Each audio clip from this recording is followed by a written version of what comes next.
My husband changed completely after his business became successful. He didn't even bother hiding that he was cheating on me with another woman. When I finally confronted him, he just laughed at me and said, "You're worthless, you don't earn a thing. Be grateful I'm supporting you." I told him I'd get a job, but he just laughed again and told me to do whatever I wanted.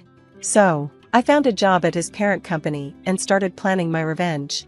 My name is Karen. I'm 34 years old and was a homemaker. My husband, Michael, is 36 and owns a printing company. We first met at the same company years ago. I worked in the illustration department, and he was in sales. We fell in love and got married when I was 26. Once we were settled, Michael quit his job and asked me about starting his own business. I wasn't sure, so we talked with Bob, a CEO we knew from our old job who had become our friend and business partner. Bob invested in the business, and I was so grateful for his support. With his help, Michael and I started running the new company together. In the beginning, we struggled in a tiny apartment, but when the company grew, we were able to move into a high-rise condo. Then Michael asked me to stop working and be a homemaker instead. "I'll hire someone else for the illustrations," he said. "I want you to support me from home." I agreed, though I was sad to leave my illustration work.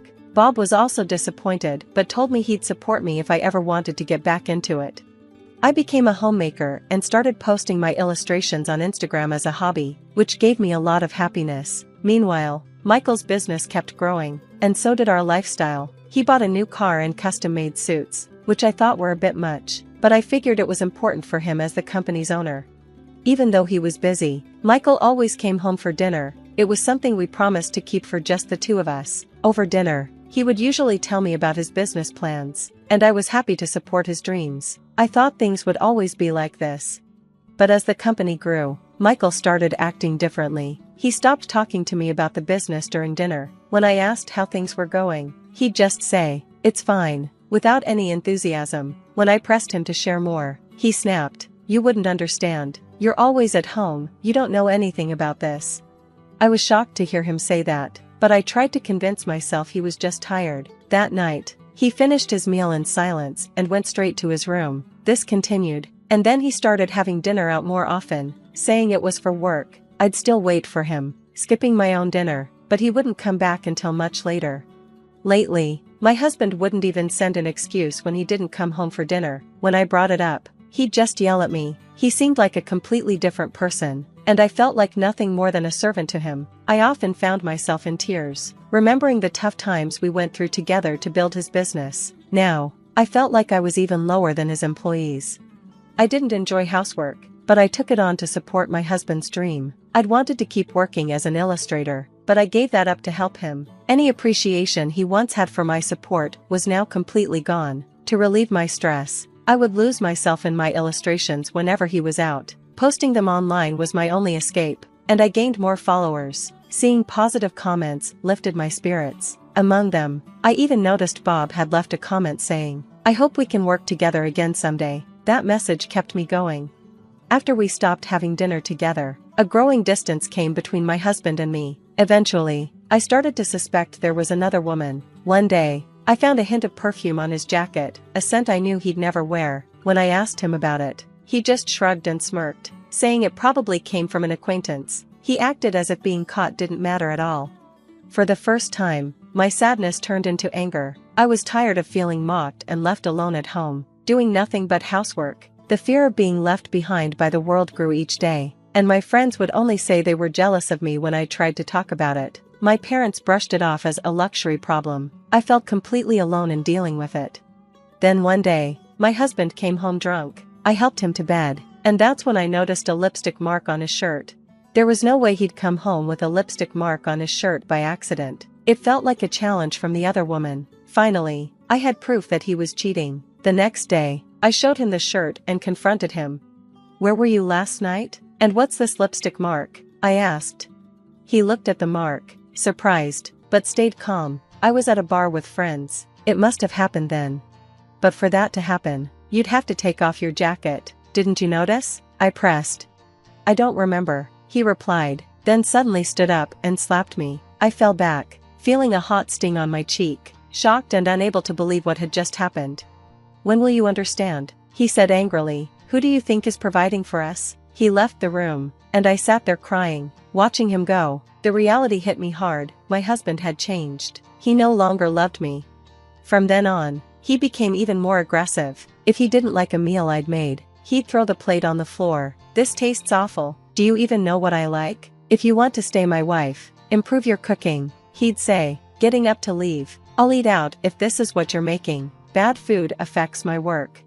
I tried to stop him. "Wait, I want to cook what you like, but you never come home or talk to me. How can I make anything good if I don't know what you want?" He just clicked his tongue in irritation. "Then let's get a divorce. I don't need you. I can live without you, but you can't live without me, can you?" He looked at me with a smirk. "You're worthless, a parasite who doesn't earn a cent." Something inside me snapped. I realized then that the caring, loving husband I once knew was gone. This man would never change. "Then I'll get a job," I said firmly. "What?" My husband looked at me, surprised. "I'll become financially independent too," I replied. He burst out laughing, clutching his stomach. "Who would hire someone as powerless as you?" he scoffed. I held back my anger, knowing I had to stay calm. Getting upset would only lead to more abuse. Since I couldn't fight him physically, I'd have to find another way to stand up for myself. "Fine, do as you please," he said, "but don't slack on the housework. I won't accept you neglecting it just because you're making a few pennies." With that, he left the house. Right away, I began planning. I hired a detective to gather proof of my husband's cheating, and soon I had plenty of photos, images of him with flashy women, drinking and going into hotels with them. It wasn't just one woman either. He was using his money to impress and date different women. Seeing the photos and reading the detective's report, I didn't feel anger or sadness anymore. Instead, I felt relieved that his bold behavior made it easy to gather evidence. 1 week later, I went to a restaurant on the top floor of a hotel to meet with Bob. I wore the nicest clothes I could find, though I still felt underdressed compared to the other customers. I walked to the reserved table, where Bob was already seated. "I'm sorry to keep you waiting," I said. Bob smiled and waved me over. "Not at all, Karen. I've been looking forward to seeing you. Waiting isn't a problem." Bob had been a big supporter of ours when my husband and I started his company, and he was now the president of my husband's parent company. "Thank you so much for helping us when we went independent," I said. Bob nodded. "I was surprised when you both decided to go independent, but since we had worked together for a long time, supporting you was no trouble at all. The company seems to be doing well, thanks to you." His face turned serious. "But today, we're here because you accepted my invitation, right?" he asked, smiling at me warmly. "Yes," I replied, straightening up. Bob had always appreciated my illustrations, and he'd funded the business partly because I was involved. He was also the only one who had advised me against giving up my career to become a homemaker. Bob and I had lost touch over the years, but he found me on social media and left a comment on my posts. We started chatting through emails and texts. "You've always understood my illustrations, haven't you?" I said to him once. "I'm so glad you're still drawing. I'm a fan of your work," he replied. Bob even offered to hire me as an illustrator, though I declined because of my household duties. Still, he kept reaching out, encouraging me to join him. A week ago, after another difficult conversation with my husband, I finally decided to accept Bob's offer. During our meeting, Bob hesitated, then looked at me seriously. "I hate to bring this up, but Michael's company has a really bad reputation," he said. "Really?" I was shocked. Michael had always made it sound like everything was going well. Bob explained, "Since the business started growing, quality has dropped, deadlines are missed, and mistakes keep happening. Worse, Michael doesn't seem to care. Is this widely known?" I asked, surprised. "Yes. As his company grew, people noticed, but now it's the wrong kind of attention. There are even rumors that he's involved with some questionable people." Hearing this, I realized I didn't know my husband as well as I thought. Then Bob changed the subject, smiling to lift the mood. "Anyway, from now on, you'll be doing illustrations for us. No need to outsource, that's a huge plus for our company. And don't worry, we'll make sure it doesn't interfere with your family life," he reassured me. So, I started working for Bob, illustrating remotely from home. I could balance my work with household chores, and it felt amazing to draw for a living again. I had loved doing it as a hobby, but working on commissioned projects was fulfilling in a whole new way. While I was happy, there were times when household responsibilities got in the way, and I found myself wishing I could work freely, without interruptions. But thankfully, my income grew, and I realized that I could support myself if I ever needed to. One day, while I was working, I heard the door slam loudly. I went to see what was going on and found my husband storming toward me, his eyes full of rage. "You traitor," he shouted. At first, I couldn't understand why he was so angry. "I never thought my own wife would take my clients," he fumed. Then I realized, my recent work must have been cutting into his business. Since I started working with Bob, he'd introduced me to other companies, many of which happened to be my husband's business partners. This was, in a way, my silent revenge for how he'd treated me. It must have felt humiliating for him, seeing me, the wife he'd looked down on, taking away his contracts. "You don't have the right to say anything to me," I replied calmly. "I'm just doing my job, just like you said I could." My husband's face grew angrier, but I didn't flinch. "Go ahead, hit me if you want," I said firmly. "But then I'll call the police." The mention of the police made him stop. "My company is failing because of you." "What are you trying to do to me?" he asked, frustrated. "That has nothing to do with me," I replied, walking to another room to grab the divorce papers. I handed them to him and said, "We're not husband and wife anymore." "Are you kidding? You're divorcing me because my company is struggling?" "You're nothing but a gold digger," he sneered. "I could have divorced you a long time ago, but I waited for the right time. Now I'm working, earning my own money, and don't need anything from you." "Wait," he pleaded, suddenly sounding desperate. "Let's talk about our company before we talk about divorce. We started it together, didn't we? You kicked me out of that company, remember? I have nothing to do with it now. But I'll make sure I get the compensation I deserve." He glared at me, biting his lip in frustration. "How greedy can you be? You're asking for money when you're the one asking for a divorce? Do you know how many times you hit me?" I asked quietly. "And how openly you cheated on me?" "I have all the proof I need for compensation." I showed him the photos that the detective had gathered. Seeing the evidence, my husband fell to his knees. "Please," he begged. "The company is already in trouble. I can't handle both a divorce and paying you compensation. I need your support. When the company started going downhill, everyone abandoned me except for you." I ignored his pleas. I left the house with only my work supplies and a change of clothes. The next time I returned was just to pick up the rest of my belongings after the divorce was finalized. By then, his company had lost all its clients, and he was spending his days begging others for help. Meanwhile, I started living on my own, happily making a living from my artwork. My illustrations became popular, and I grew quite successful. Now, I live a good life and always remember to keep my integrity, never letting myself forget my ex-husband as a lesson in what not to become. Starting today, you're on duty for all 7 of us. I was greeted by these words as I opened the front door, coming face to face with my son, Cedric, whom I hadn't seen in months. Behind him stood his wife, Sissy, and their children, all laden with large bags. "I didn't hear anything about this. It's unreasonable to just show up at someone's home with so many people, even if it is your family home." I tried to explain, but Cedric didn't seem to care much. Yeah, he replied dismissively, barging in, a sight that filled me with dread. Why had he returned? Months ago, after I criticized him and his wife for their extravagant spending, it was him who called me a greedy old lady and cut off all contact. Cedric, physically much stronger, easily pushed the door open and entered the foyer. "There's no way we have room for 7 people, right?" "So," he said as he stretched out his arms and firmly grasped my shoulders.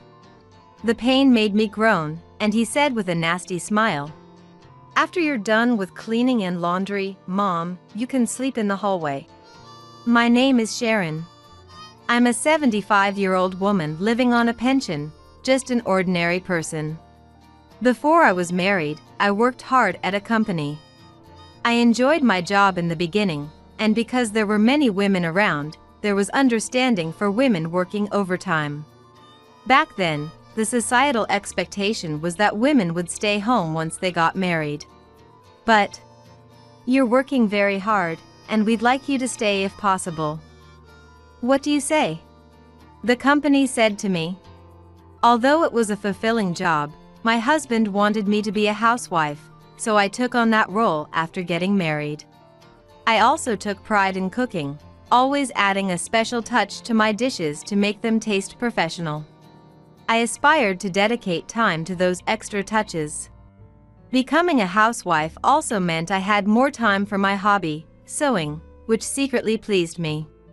I only had one child, Cedric, but I think back fondly on the times when it was just the three of us. I was happy when he was clingy during his early childhood and elementary school years.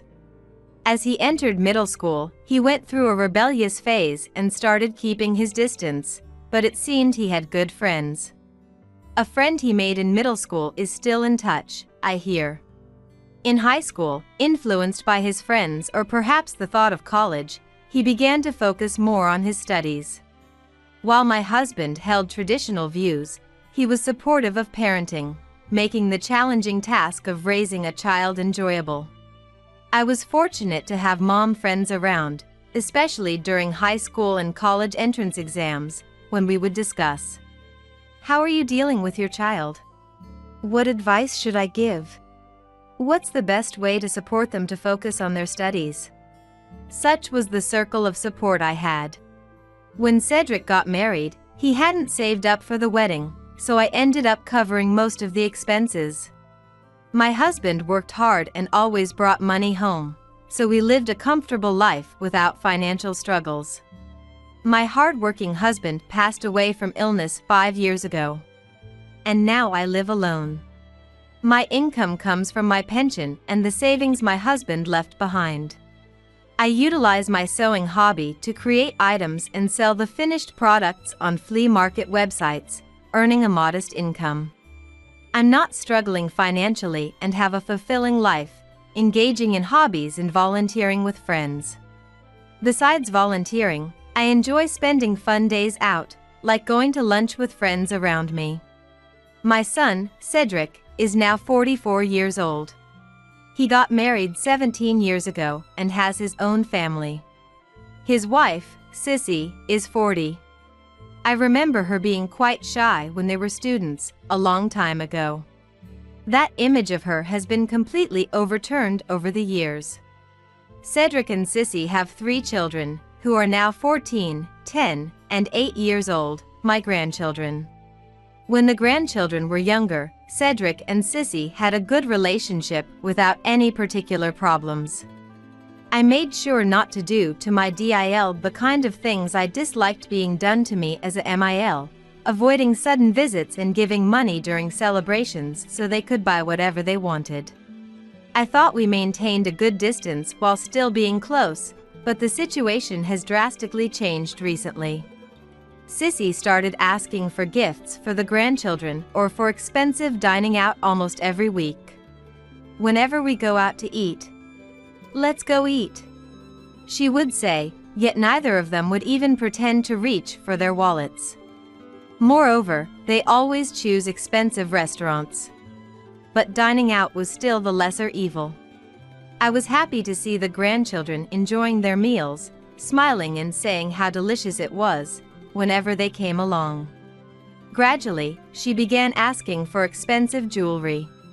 I've known her since Cedric's high school days, so I've known her for a long time. Sissy was very quiet as a student, inconspicuous for better or worse. That she would become so brazen was beyond me. I sigh, thinking I lacked judgment. She wasn't inherently rude, she just became overbearing the moment she decided she could say anything to me. As relatives interacted with her, they gradually realized her true nature and began distancing themselves. Now, the only ones still dealing with her have very strong personalities. Sissy, thinking she could control me, began demanding rings, necklaces, brand name wallets, and bags. I once confronted her.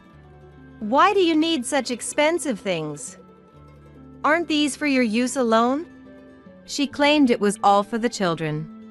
"I need this outfit for a school event. Only a brand name bag will match this dress," she would say. But I couldn't afford brand name items just for that reason. Ignoring her requests seemed to work, as she eventually stopped asking for more. However, she then started targeting things that were harder to refuse. When I was cooking dinner, "Make some for us too," she'd come over and say. If I refused, "Then, just something you have is fine." She'd help herself to my fridge, taking leftovers or the meat I had just bought. Even if I protested strongly, she'd laugh it off. "Thank you," shake off my arm, and take what she wanted. I was appalled that she would go to such lengths. It's common to hear about MIL being mean to their DIL, but is it normal for me, the mother, to be at my wit's end? Demanding meals for her whole family during an unannounced visit is incredibly presumptuous. Yet, she never attends family gatherings. At Christmas, she demands gifts for the grandchildren and leaves without greeting other relatives after devouring the feast. My warnings were always ignored. Fed up with her terrible behavior, I confronted her strongly. Then Cedric sighed blatantly, clicked his tongue, and said, "Coming to see an old lady living alone, giving you time with your grandchildren, and this is how you speak to me? Fine then. We won't contact this unreasonable old woman again." "Who's being unreasonable here?" "Fine, I won't contact you either. Don't ever come back." Sissy left quickly without looking at me, taking the children with her. Since then, the frequent calls stopped, and so did the unexpected visits. Afterwards, I became even busier with my sewing hobby and volunteering, leading a life without Cedric. Surrounded by supportive friends, I continued to enjoy busy yet fun days, including regular lunches out. Having cut off contact with him, I was enjoying peaceful and calm days. Between my sewing hobby, volunteering, and lunches with friends, I was living happily with just the right amount of stimulation. During my volunteer work, "Sharon, thank you as always." I felt truly appreciated when people with disabilities would say. Being naturally sociable with many friends, I was blessed in that regard. I was used to my mobile phone ringing with messages from friends. About 3 years after my estrangement from Cedric, the house phone, which hadn't rung in a while, went off. It was Cedric. I had immediately blocked him on my mobile, but didn't know how to block calls on the landline. Wondering what could it be about after such peaceful years, I picked up the receiver. "Hello? Mom?" Cedric's voice could be heard. Then, from the other end of the phone, "Hey, did you get through to Sharon?" Sissy's voice was heard softly. He didn't bother with pleasantries. "I need money." He laughed, unabashed. As I was about to hang up, disheartened, Cedric sighed. "Actually, I got fired." "Eh?" Reacting might have been a mistake. Thinking I was receptive, he rushed to explain. "I was a bit ill and made some mistakes, leading to a major blunder. They told me to take responsibility. So, I was let go without even a farewell party." "That's tough. Keep your chin up," I said, though internally, I thought, so what? Predicting his next words was easy. As I tried to end the call, his desperate voice kept me on the line. It seemed he didn't expect an easy loan. "If not money, how about living together again?" "What?" "Mom, you can live happily with your adorable grandchildren, and we save on rent. We're family, we should support each other. I'll call back, so please clean the house for us. Don't joke with me. Living with you would never make me happy. You're the one who wanted to cut ties, and now you come crawling back when you're in trouble? You should rely on Sissy, not me. Unable to stay silent at his selfishness, I raised my voice for the first time in a while. From afar, Sissy chimed in. I'm already working full-time. But with 3 kids, we can't make ends meet, so we need Sharon's help. You do have some love for Cedric and the grandchildren, right? Love? No way. Living with you, I'd just be a housekeeper and you'd bleed me dry. I refuse to live together or give you any money. Don't ever contact me again. I slammed down the receiver, only for the phone to ring again instantly. Disgusted by the incessant ringing, I left the receiver off the hook. Anyone with something important to say could call my mobile. However, the attempts from Cedric and his wife to contact me didn't stop. Putting the receiver back after having it off the hook for so long only led to their calls coming through at random moments. Growing tired of ignoring them, I reached out to a businessman friend who's good with tech, asking over my mobile phone. Hello. Can you teach me how to block calls on my landline? 3 months of peace later, having nearly finished sorting out my house and while making a drawstring bag with my sewing, the doorbell rang unexpectedly. It was unusual for the doorbell to ring without any prior arrangement, so I checked the entrance camera. Cedric and his wife's faces were prominently displayed. A bad feeling was all that came to mind. If I let Cedric and his family in, it would surely lead to trouble. Intending to send them away, I said, I'm busy right now. Can you leave? But Cedric responded, Don't be like that. We've come all this way. We have something important to discuss. Just hear us out. Revealing behind him, not just his family but also Sissy's parents.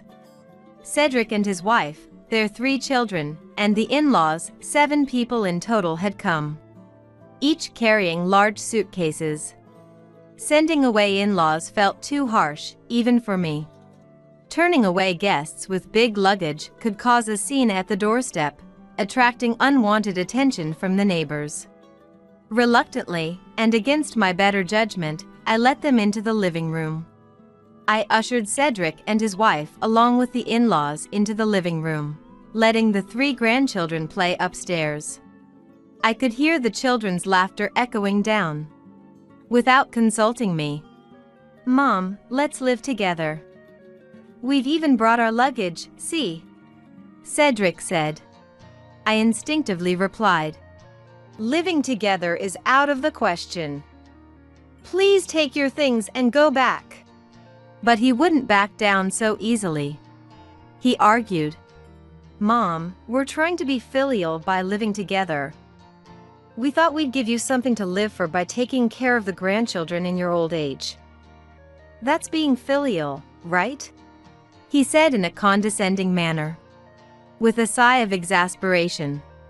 Look, as you know, I'm 75 years old. It's impossible for me to take care of the grandchildren at this age, I said, disillusioned that our previous phone conversation seemed forgotten. The thought of depending on a self-centered Cedric was absolutely out of the question. Sissy added, Sharon, Cedric is right. Living together would make things easier for you, right? Seeing the grandchildren every day would make you happy, wouldn't it? I dreaded the thought of how much money and effort would be drained from me if I ended up living with Cedric's family. The thought alone was chilling. Sissy added, Sharon, you're already old and don't have much time left, so think carefully. If you live with us, you can dote on your cute grandchildren every day, she said.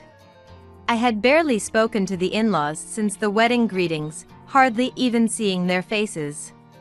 The in-laws are child-centric, probably spoiled their only daughter, Sissy, quite a bit. Such Sissy, too, must have been raised indulged in her parents' distorted affection. Then Mariah, my MIL, added fuel to the fire. Look, Sharon. We both don't have much time left, so let's cooperate with our daughters. She said. It was indeed the in-laws. Their character must have significantly influenced her audacity. Though I don't know about their life, they seem to believe Sissy's word is law. With numbers on their side, they've become bolder. Cedric, getting carried away, said, "Isn't it filial of me to give our mom, whose life is nearing its end, a lively family and a purpose through caregiving?" Laughing loudly. I suspected Cedric was trying to make me feel indebted for things he's now pretending never happened. I was infuriated that he was dismissing all I had done for the grandchildren, using my money as if it were water because Sissy wanted it, because Cedric needed it. And Mariah echoed Sissy's words as if they were absolute. Sharon, our Sissy is a smart girl.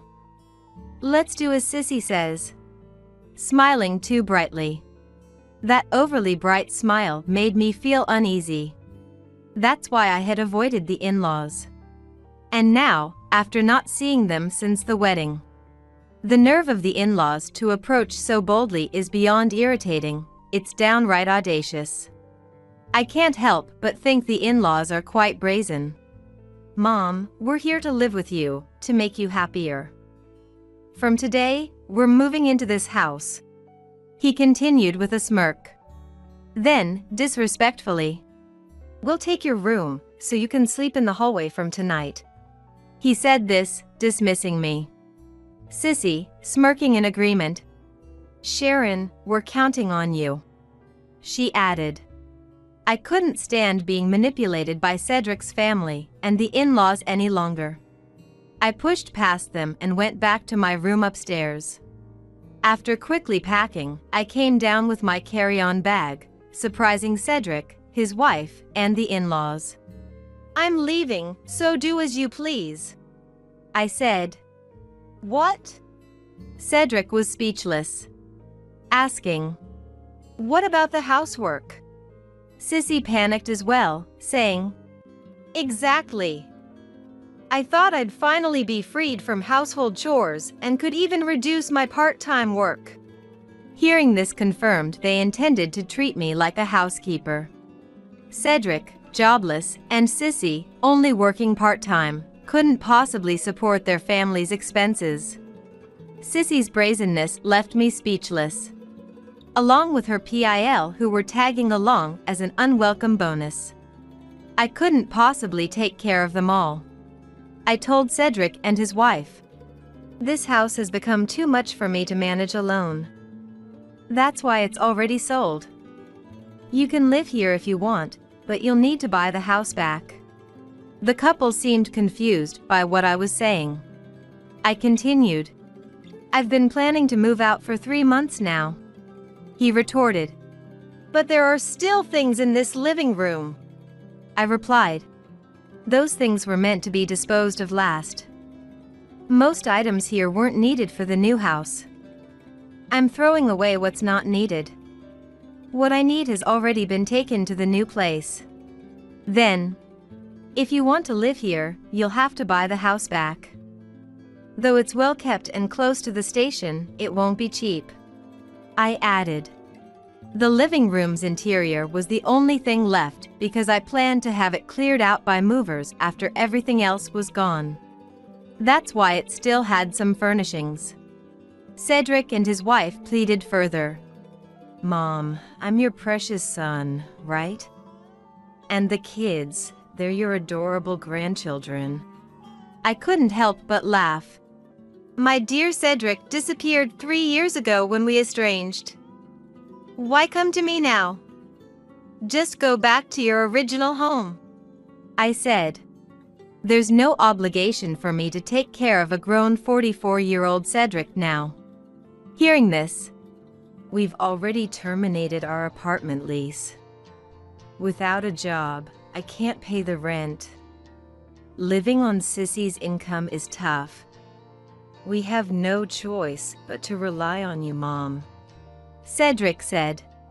Despite his plea, I felt no duty to support Cedric's family and the in-laws. I dismissed his words. "What are you talking about? Find a job, and if Sissy continues her full-time part-time work, you'll manage. Don't use unemployment as an excuse, get a job." I firmly pushed him away. My parenting days are over. I'm not obligated to support Cedric anymore. Cedric responded angrily. "I'm asking because I can't find a job immediately." "Then ask the in-laws. They're good supporters for Sissy, and it'll be easier for you to live with them," I retorted. Sissy argued. "We, as a couple, and our parents have already sold our homes to come here. We have nowhere else to go but here. I no longer own this house. If you want it, you'll have to speak to the real estate agent," I explained. Observing them, it was clear they genuinely had nowhere else to go. But this was no longer his home to return to. I'm appalled at both of them. Astounded they thought they could live with me without my consent. The audacity of not only Cedric and his wife, but also the in-laws thinking they could just move into my home was beyond belief. Mariah then proclaimed, "If you're a parent, it's only natural you take care of Cedric, his wife, and your grandchildren." Her brazenness knew no bounds. "So, I'm supposed to take care of the in-laws as well? If you're their parent, why don't you look after your daughter and her family? Besides, Cedric and I severed ties 3 years ago. As far as I'm concerned, Cedric is dead to me. It's too late to rely on me now.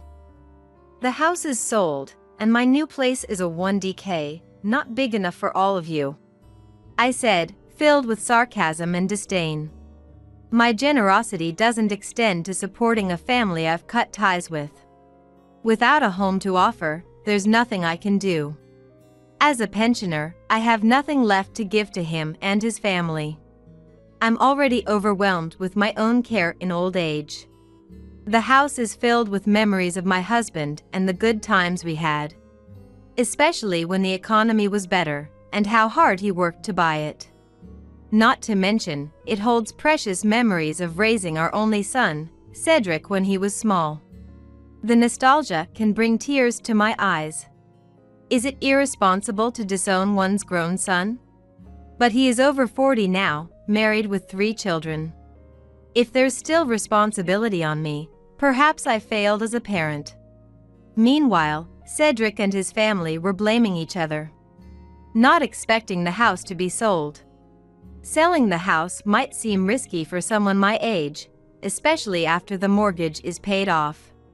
I wouldn't have done it if my relationship with Cedric hadn't soured. Sissy and the in-laws were furious with him, blaming him for lying.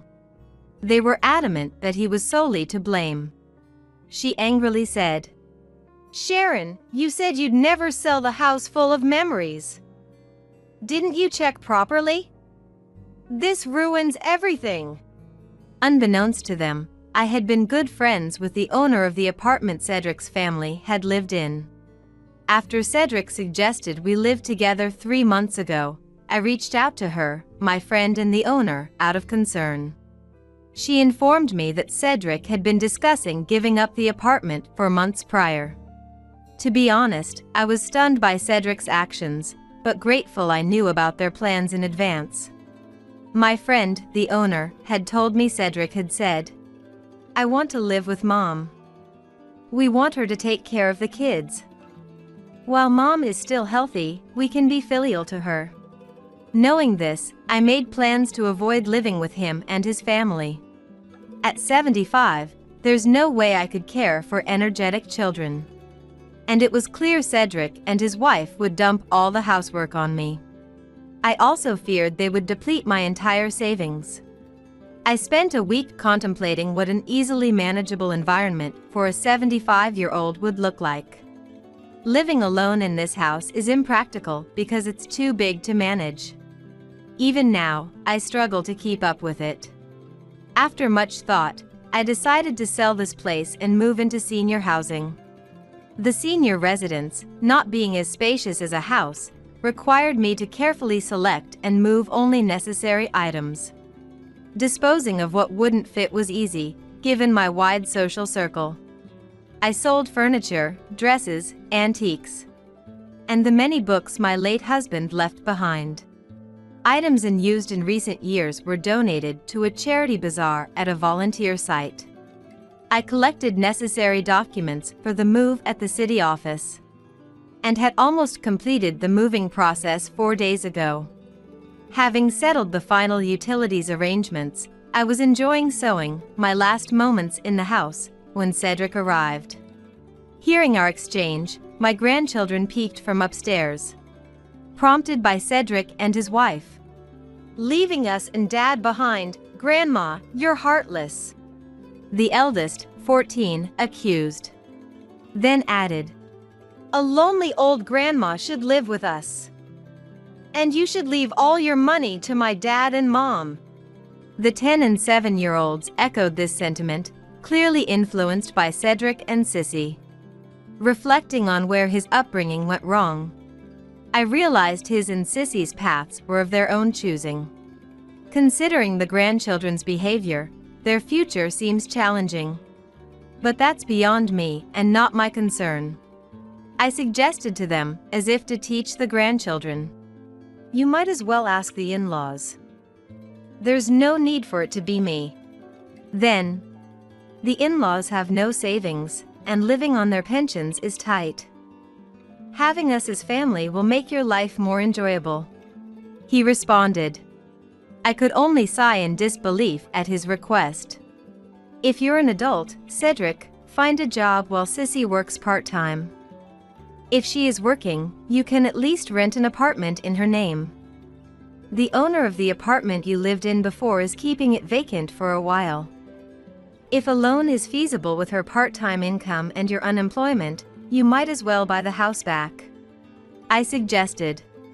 After leaving, I contacted the real estate agent. At my age, I just want to live a life that suits me. Later, I learned that Cedric and his wife tried to reclaim the house I sold. He wanted to buy back the house of his memories and spoke to the real estate agent about it. He mentioned the address of his childhood home, expressing a desire to purchase it. However, a loan requires approval, and it seems they couldn't secure one with only Sissy's part-time income. Unemployed Cedric couldn't even initiate a loan discussion. The well-maintained, well-located house was too expensive to buy back on his budget, and they couldn't afford it. For unemployed Cedric and part-time worker Sissy, the house was too pricey. They ended up pleading with the owner of their former apartment, and the 7 of them, including the in-laws, moved in together. The owner was surprised that, besides Cedric's family, the in-laws were also living there. My friend mentioned, "While it secures the rental income, I just hope they don't cause any trouble. Neighborhood disputes are the most troublesome." Living in the cramped apartment with 7 people, including small children, seems to be stressful. I heard that living with the in-laws in such a tight space has been particularly straining, causing frustration. An acquaintance living near Cedric's apartment mentioned that Cedric and Sissy seem increasingly worn out. Cedric found a full-time job but, without qualifications, his salary is low. With the money from selling the house, my husband's savings, and my pension, I'm living comfortably in a decent senior apartment. I enjoy my days filled with sewing, volunteering, dining with friends, and feeling content with my peaceful life. Since moving to the senior apartment, I've made more friends through Gateball, enjoying my time more than before. I've also met a nice man, adding excitement to my life. Though I'm not considering marriage, it feels good to be useful to someone. Spending time with good people makes me happy. I hope to continue enjoying healthy, happy times like these.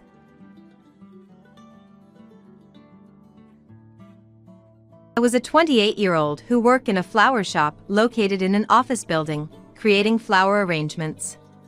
My husband, Oliver, was 30, 2 years older than me, and worked as a hairstylist in the same building on the second floor. He was not exactly a celebrity stylist, but he was quite popular. We were celebrating our 3rd year of marriage that year.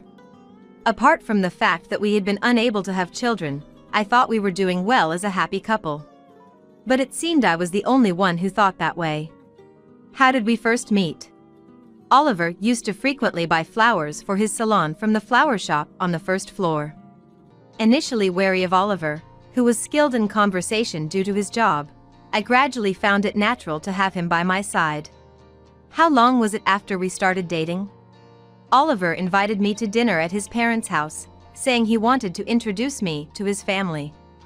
There, Oliver's brother and his fiancée were also present. I had heard about Oliver's struggles being compared to his excellent younger brother, but his brother was unpretentious and amiable, easy to talk to. Handsome, good-natured, and dependable, his brother had it all.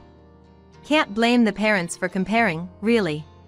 His fiancée, too, was beautiful and seemed quite talented. A stunningly attractive couple. Sitting opposite them, I couldn't help but wonder if I would be compared to his brother's bride-to-be if I married Oliver.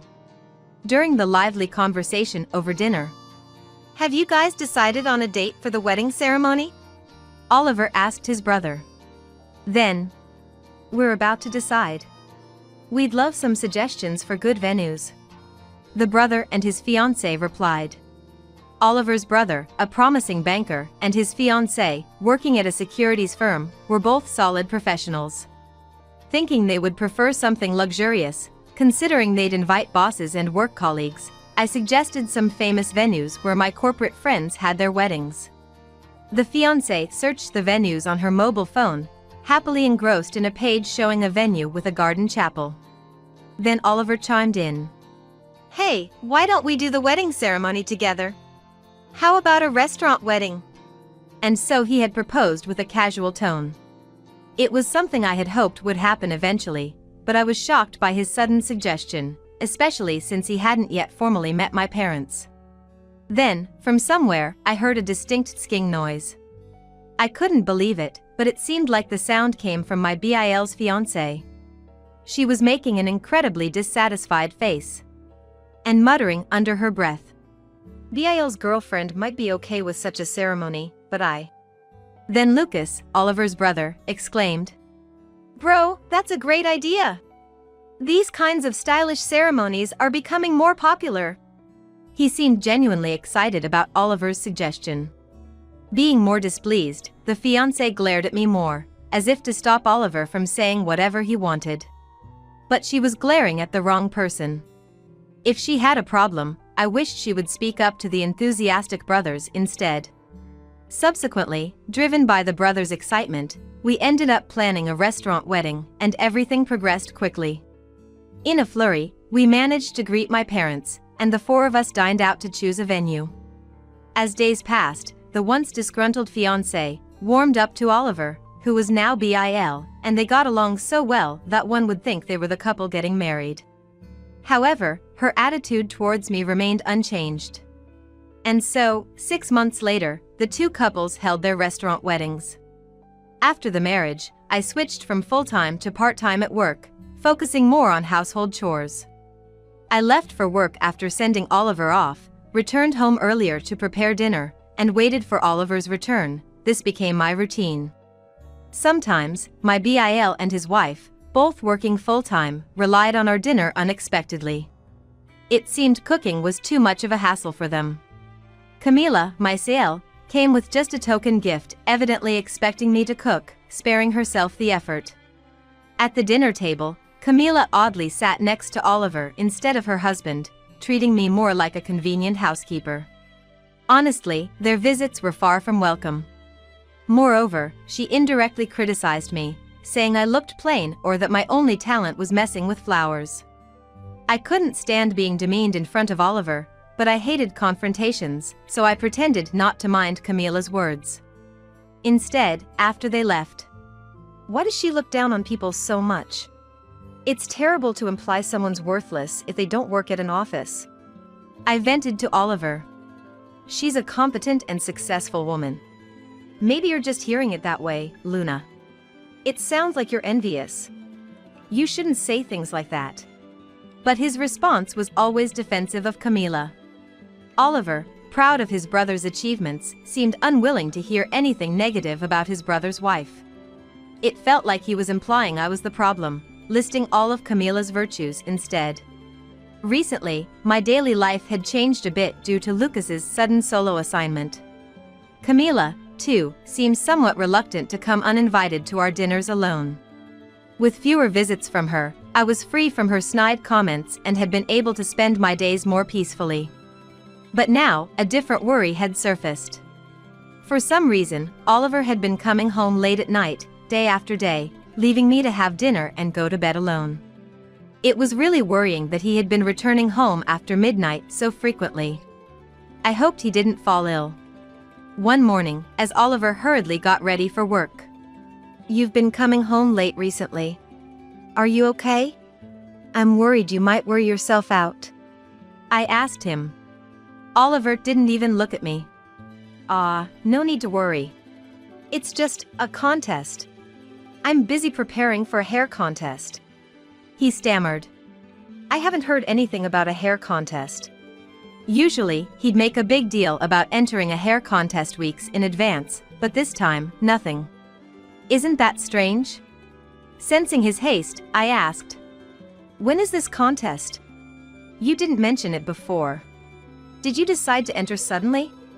Without turning face to me, he replied, "Yeah, that's right. I overlooked the invitation. I've been busy arranging for a cut model and stuff." He didn't even look at me. Come to think of it, when a contest was near, a really cute cut model used to come to the salon after hours. Is she coming this time too? Is it the same cut model you usually have? I asked nonchalantly. Oliver exaggeratedly replied, "Yeah, that's right. I've been keeping her late. Really, I feel so bad about it." His manner of speaking seemed exaggerated. "What is this? This feels so forced. Doesn't his speech sound unnatural?" Despite my feelings. Is that really okay? It's dangerous to keep a girl late every day, even if you're short on time. When I looked at Oliver, he seemed determined to avoid eye contact. Glancing at his watch, he said, Look at the time. I'm going to be late." Ignoring my words, he hurried out the door. Did he just run away? That reaction was so unnatural. Am I overthinking this? Could it be something with the cut model, an affair? No, that can't be it. The more I thought about it, the worse my thoughts got. After all, such things are unthinkable, aren't they? It's just my bad habit of overthinking. I need to stop that. It's just the late nights because of the hair contest preparations, that's all. Carrying these troubled thoughts, I got ready and headed to work. When I arrived at the shop, Mason, the manager of the salon where Oliver worked, was there picking out flowers for the salon. It was usually Oliver who picked the flowers, so it was unusual to see Mason here. Mason said he leaves the flower selection to Oliver because he doesn't know much about them. Could it be that Oliver asked Mason to pick the flowers to avoid further questions about this morning's conversation? I decided to probe a little. "Oliver is participating in a hair contest with you, right? Good luck with that," I said to Mason. But Mason looked confused. "Which hair contest? We don't have any such plans," he asked. I also asked about the cut model, but he said they hadn't requested any recently. Apparently, the model was Mason's cousin, who was currently studying abroad. As for the late nights, Mason said that Oliver had been leaving the salon at the regular closing time, so there was no way he had to come home after midnight. It seemed like everything Oliver told me was a lie. So, what had Oliver been doing every night, and with whom? While my suspicion about the cut model was cleared, I still felt uneasy. Stunned and trying to grasp the situation. Should I subtly ask him about it? Mason offered. I thought about accepting Mason's offer, But would Oliver give him a straight answer? I felt like Oliver, being so good at talking, would give vague responses. It seemed more likely that something was going on. I didn't want to give Oliver any chance to concoct an excuse. I had to keep it a secret that I was aware of his lies and probing into the matter. I told Mason that I would handle it myself for now, and asked him to keep our conversation secret, saying I would seek his advice if needed. That night, I decided to wait for Oliver and ask him as if I was oblivious to everything. I doubted he would tell me the truth anyway. Around midnight, Oliver finally came home. While claiming to have been working late, he looked slightly startled when he saw me waiting up. "I'm home. I'm exhausted. Finally got the new haircut done," he said, unaware that I knew everything. I wondered what kind of amazing haircut he completed. I asked Oliver, who was trying to mask his nervousness. "You must be worn out. Hey, do you mind if I ask something?" As I spoke quietly. "What's up? What do you want to know?" His voice trembled. "Are you really working? Are you really preparing for a hair contest?" Oliver replied. "Well, of course I am. What else would it be?" His unease was apparent. He seemed intent on sticking to his lies. "In that case." "Oh? What about cheating? Yes or no?" I asked directly, and his face changed completely. "What? Of course I'm not." Oliver began to get defensive. Even the usually eloquent Oliver had no room for jokes. Despite his panic, he tried to weave an escape with desperate excuses. "You know, Mason told me. The hair contest is a lie, right? Wouldn't it be better to just come clean? What are you really doing?" I cornered him with no escape. Apparently, he had no excuses left and, trembling with clenched fists, "Fine. I'll say it. It's an affair. I've fallen in love with someone else," he blurted out. His confession came off as resigned and frustrated. He even started to get angry, as if it was some sort of injustice. I tried to get him to confess who the other person was, but he refused to say, probably because it was someone he shouldn't be involved with. No matter how much I pressed, my anger only grew. "Then I'll hire a detective or whatever it takes to find out. Just be ready. It's Camila." Hearing my words, he went pale and confessed in a defeated tone. "Camila? Isn't she Lucas's wife?" I was shocked, and he retorted. "Yes, Camila. She's pregnant with my child." "You haven't had a child with me, but you did with someone else, and that someone is your brother's wife? That's despicable." As I hurled accusations at Oliver, he retorted with unreasonable words. "It's your fault for being infertile. Anyway, I'm going to take responsibility and divorce you." His words were infuriatingly unfair. That explained why he always sided with his Sael over me. "Are you kidding? Do you even realize what you're saying? Does Lucas know?" To have been treated this way by him, I couldn't help but be angry. "It doesn't matter. Camila and I won't be separated. She's going to divorce Lucas and be with me. No one can stop us," Oliver declared defiantly. "If you don't like it, then let's get a divorce right now." Disgusted by his words, I retorted. "Don't like it? That's an understatement. I'll gladly divorce you." I decided then and there to cut ties with this hopeless man. The next day, I told everything to my parents, my in-laws, and Lucas, who was at his assignment location. Shocked and furious, they couldn't believe Oliver and Camila had an affair and were expecting a child. Despite their family's reactions, both were unapologetic and brazen. "All this is Asael's fault, right? If she's upset about the affair or didn't notice it, it's her own fault. If Lucas wants to blame someone, he should blame Asael." Camila even had the audacity to put the blame on me. Their lack of remorse disgusted everyone. Lucas decided to divorce Camila, and both Oliver and Camila were disowned by our parents and Lucas. Later, when I reported the situation to Mason, the concerned salon manager, he was one of our recommended hairstylists. This could affect our salon's reputation. I need to think about what to do with Oliver, he said while crossing his arms.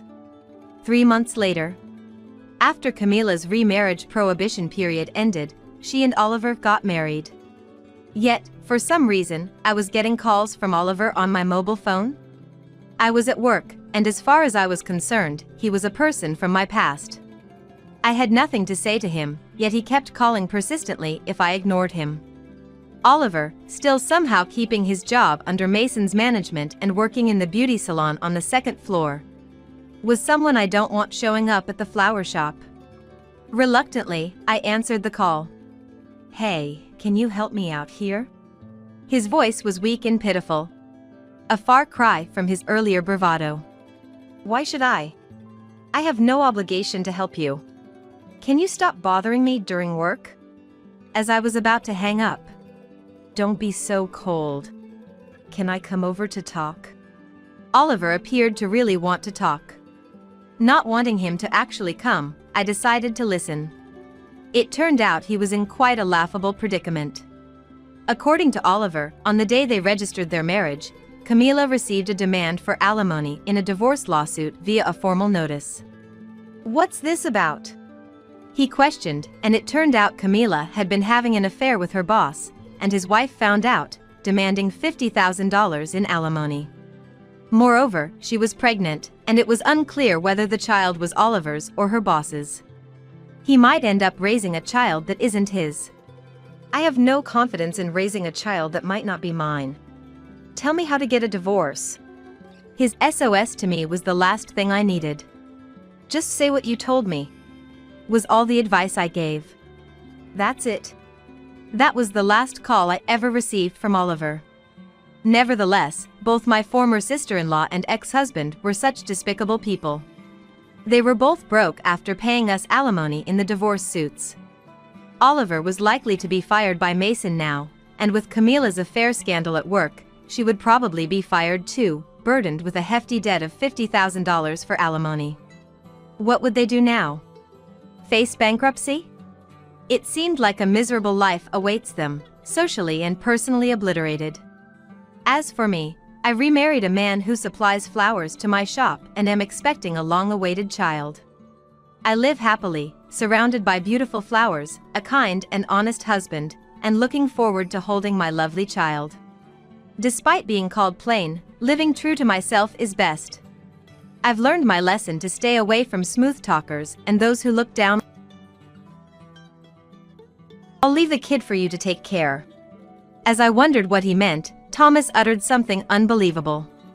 Apparently, he was taking advantage of our current separation to live with his affair partner. He wanted to divorce me, right after my mother passed away, to marry his mistress. I had heard that separation is often treated like divorce, making it hard to claim compensation for infidelity after separating. Not caring anymore, I hung up the phone. 3 days later, I had 23 missed calls from Thomas on my mobile phone. But I thought his actions were despicable and didn't respond, just blocked his number. However, Thomas was persistent. He even sent texts through social media, which he normally never uses. That's when I decided to fight back against Thomas. "Fine, if that's how you want it, I'll show you hell." Thomas, who didn't even attend my mother's funeral and was planning an elopement with his mistress, didn't deserve any sympathy. I was determined to pay him back double for everything he had done to us. My name is Sandra, a 46-year-old part-time worker and a housewife. My family consists of my husband Thomas, a year older than me, and our 16-year-old daughter in high school, Margaret. We lived in a small apartment in the countryside. I got married when I was 23, but after discovering I was infertile, it took 5 years of fertility treatments to finally have our long-awaited daughter. But after Margaret was born, I struggled with first-time parenting.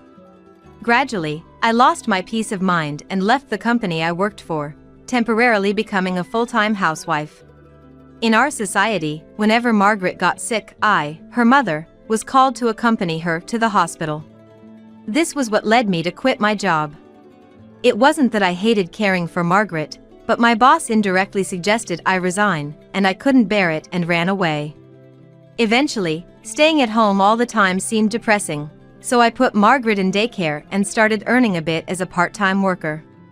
Both Thomas and I couldn't forget the hardship of 5 years of fertility treatment, and we eventually settled on having just Margaret. I first noticed something was off with Thomas when Margaret was in upper elementary school. Margaret was academically gifted, so I really wanted her to try for private middle school. Margaret was positive about the idea of middle school entrance exams, and we even attended open campus events together to choose the best school. Thomas earned enough for us to live comfortably, even with me as a housewife. Plus, I was prepared to use my savings from before marriage or untouched part-time earnings for Margaret's education funds. But Thomas was adamantly against it. No. He was unyielding in his refusal to let Margaret take the exams.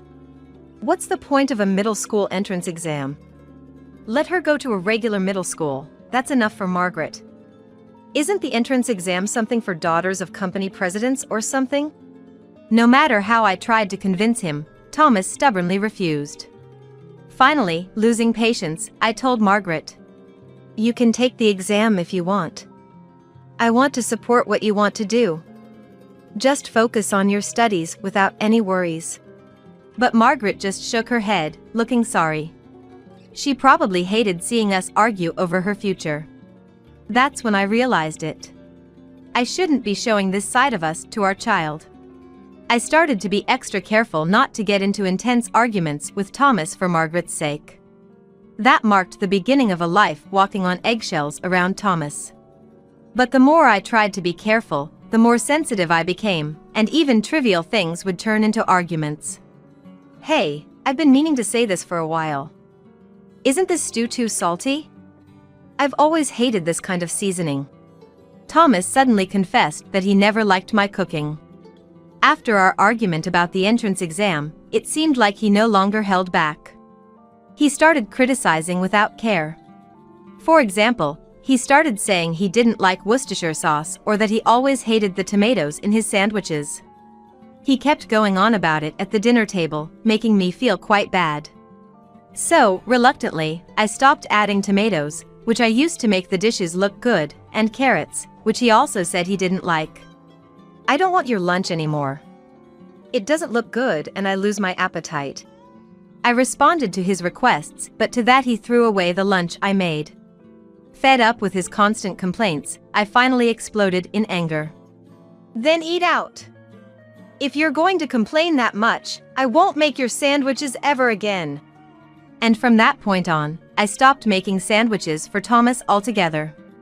A turning point came sometime later. It was when Margaret, who was attending a public middle school, was about to face high school entrance exams. Despite attending public school, she participated in an archery club outside of school and achieved a national competition placement. Margaret was also academically successful and skilled at piano, a hobby I had introduced to her. She always looked forward to her weekly lessons. She was an all-rounder, diligent, and even serving as the vice president of the student council.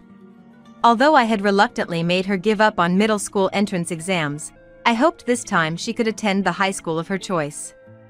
When I asked about her preferred high school, she named a renowned private school within the state. "I wasn't sure if I should say it, but I really want to go here. It's a prestigious school for archery, and I'll work hard for it." I nodded emphatically at Margaret's words. Margaret had started to accommodate her father Thomas, always putting herself last. She would decline offers to buy books or clothes she wanted. "It's okay." Even when I gave her these as birthday gifts, she looked apologetic. Seeing my child like this filled me, as a mother, with a sense of helplessness. That's why I wanted to make her bravely spoken dream a reality. I reassured her that we could afford it with my savings and education insurance.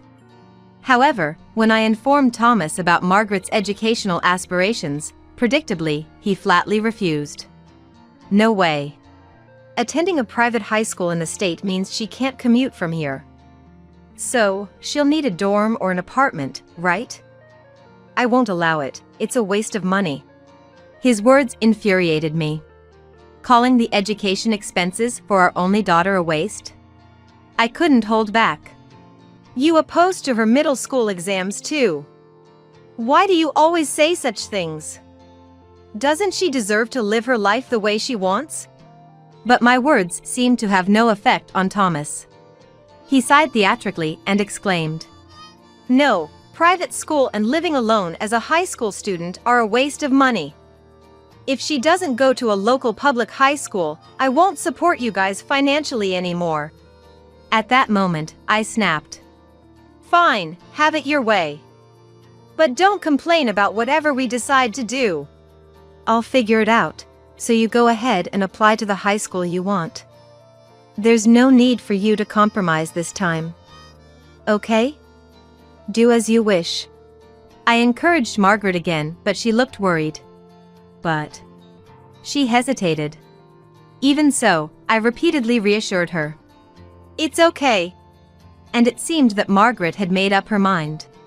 The following spring, Margaret successfully got into her first-choice high school. "Mom, I did it!" Margaret returned from school with a beaming smile and shared the news. There's no parent who wouldn't be overjoyed at their child's successful high school entrance. I made a red velvet cake and praised her like crazy. Although there were tough times, she had done well. However, Thomas, not celebrating this achievement, said something awful. "As promised, you take care of Margaret and yourself from now on. I won't contribute to the household expenses anymore." And just like that, he coldly stated his decision and stopped providing for the household expenses. Margaret would be moving into the high school dormitory soon.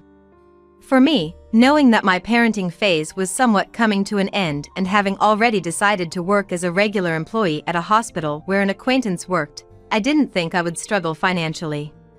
Therefore, Thomas's words and actions didn't bother me anymore. Months had passed since Margaret started high school.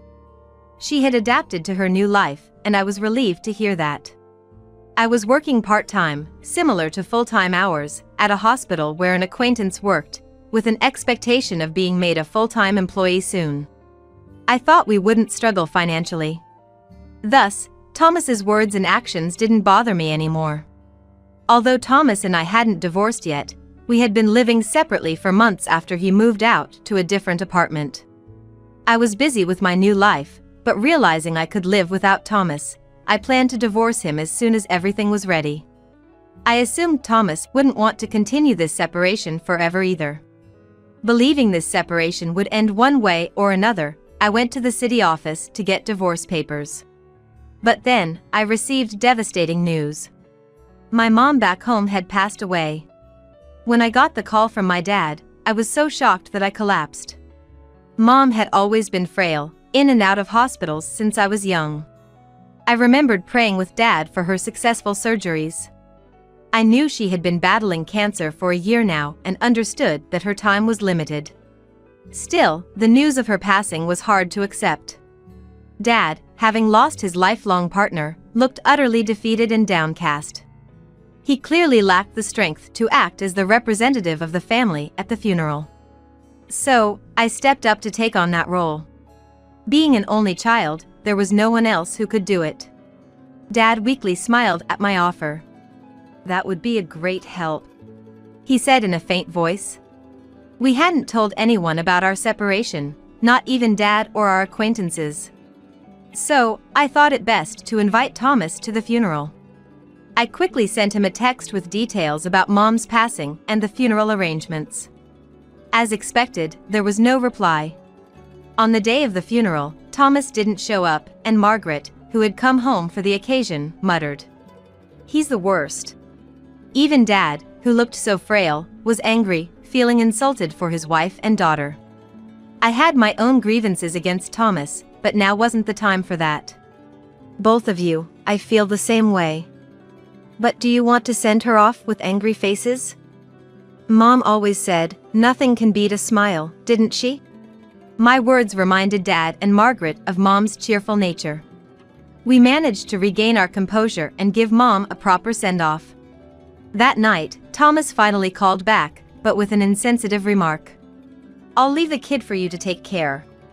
In such a situation, what was he thinking? As I silently pondered, Thomas, unasked, began to talk volubly. Let me put it simple.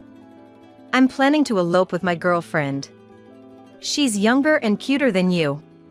Apparently, he was living with his mistress, using our separation to his advantage, and wanted to divorce me right after my mom's death so he could marry her. I've heard separation is often treated like divorce, making it hard to claim alimony for infidelity afterwards. But for me, such things didn't matter anymore. Oh, really? Do as you please. I replied and hung up the phone. 3 days later, I had 23 missed calls from Thomas on my mobile phone.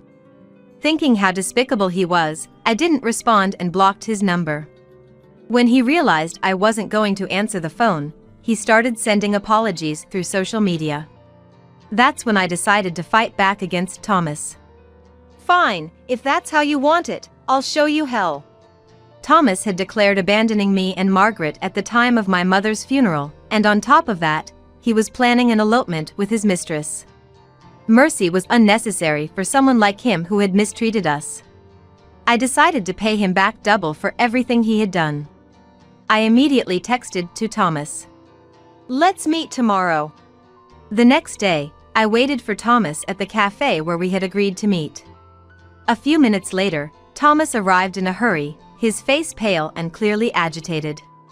I had nothing to say to him. So, I just silently, or perhaps glaringly, stared at him. Thomas, unnerved by my uncharacteristically explicit attitude, slowly began to speak. I truly regret not being able to attend your mom's funeral. But there's a reason. I'm a bit shaken, you know, it was just bad timing. Curious, I listened to his explanation. Apparently, one of Thomas's relatives had collapsed and was in critical condition, needing surgery to have a chance of survival. So what? If surgery is the only option, then just do it. What does that have to do with anything else? Thomas's face twisted in anguish as he replied. It's a complex surgical procedure that can't be done in a normal hospital. So, it's going to be expensive, and insurance won't cover it. According to Thomas, it was an advanced medical operation that had to be paid entirely out of pocket. His family decided to pool money, and Thomas had to contribute around $10,000. I was astounded. How could he so easily spin such lies? It's not Betty or Richard, it's some relative I've never even met, right? When I coldly responded, Thomas turned red with anger. Don't be so cold. You, who just lost your mother, should understand my feelings. I understood, but it was an entirely different issue. First of all, the timing of your relative's illness right after my mother's death is suspicious. And is it really a disease that requires advanced medical treatment? What's the diagnosis? How much will the surgery cost in total? As I pressed him with my thoughts, Thomas stumbled over his words and fell silent. My family, being well-known local landowners, had savings close to $1 million, which I was aware of. Even though Thomas might not know the details, he knew my family was wealthy, so I suspected he was after the inheritance. Given his past behavior, I couldn't trust him, even if he genuinely needed a significant amount of money for a medical issue. I sighed exaggeratedly and then continued. What you and I need to discuss are divorce, custody, and division of assets. That's all. But then Thomas pleaded. Wait. I'll never do anything to make you sad again. Reconsider, please. His face was contorted, clearly desperate to change the situation. I spoke again, more firmly. I can't have any hope for a future with you anymore. If you feel sorry, please proceed with the divorce. Saying that, I stood up, paid only for my coffee, and left. That night, Thomas unexpectedly showed up at our house. Hey, I know you're in there, open the door. When Thomas left to start our separation, he said he'd never return and left the keys, so naturally, he couldn't get in. However, at that moment, I was in the bathroom and didn't notice Thomas's arrival. It appeared that Margaret had responded instead, and when I noticed something was amiss and went to the front door, I saw the two of them. Margaret was home for the summer holidays, and had been staying with us since the funeral. What I saw was Thomas deeply apologizing and Margaret standing tall, looking down on him. "What's going on? Thomas, what are you doing here?" Thomas looked up, begging for forgiveness. "Please, I'm begging you. Can you just lend me $10,000 as an advance on the property division?" I thought he had come to apologize, but he was still asking for money. It became clear that Thomas didn't care about me or Margaret. Frustrated, I almost let my anger take over but managed to hold back. I wanted to yell and drive him away, but I knew running away wasn't an option anymore. For Margaret's sake, this separation needed to be resolved quickly. After taking a deep breath to calm myself, I said to Thomas, "That's irrelevant now. I already told you I wouldn't help you out with that.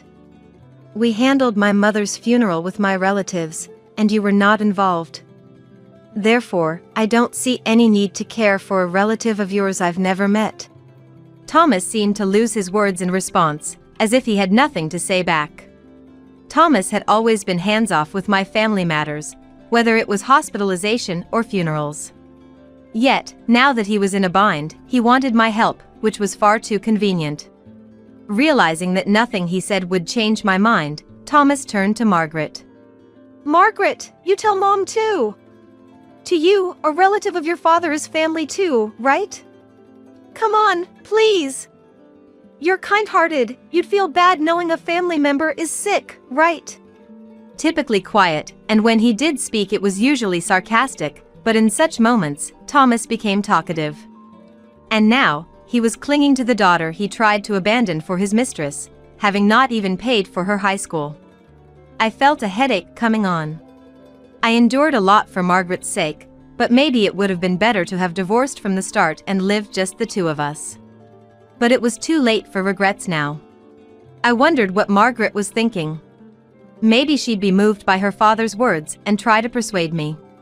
But as embarrassing as it was for me to have even considered that for a moment, Margaret responded with a resolute expression. "Who are you?" Both Thomas and I were stunned by her response. It wasn't rejection or comfort, but a denial of his very existence. Watching Margaret's composed face, I felt relieved. Impressed by the strength of my grown-up daughter, Margaret continued without looking at Thomas. "You said you're leaving the kid to Mom, right? So, you've essentially abandoned your parental rights. You're divorcing Mom and going with your mistress, aren't you?" It seemed Margaret had overheard my phone conversation with Thomas. I thought I had been discreet, but she must have had her own thoughts about her father not attending the funeral. To her, a man who was separated and unfaithful, saying he didn't need her, was nothing more than a stranger. She declared him an outsider. That left Thomas utterly devastated, frozen in place. Margaret sighed deeply and glared at him. "After all the obstacles you've put in my path, don't try to act like a father now. To me, the only parent is Mom. I don't care about someone who didn't even show up for my beloved grandmother's funeral." Thomas stayed motionless for a while, but gradually seemed to grasp Margaret's words.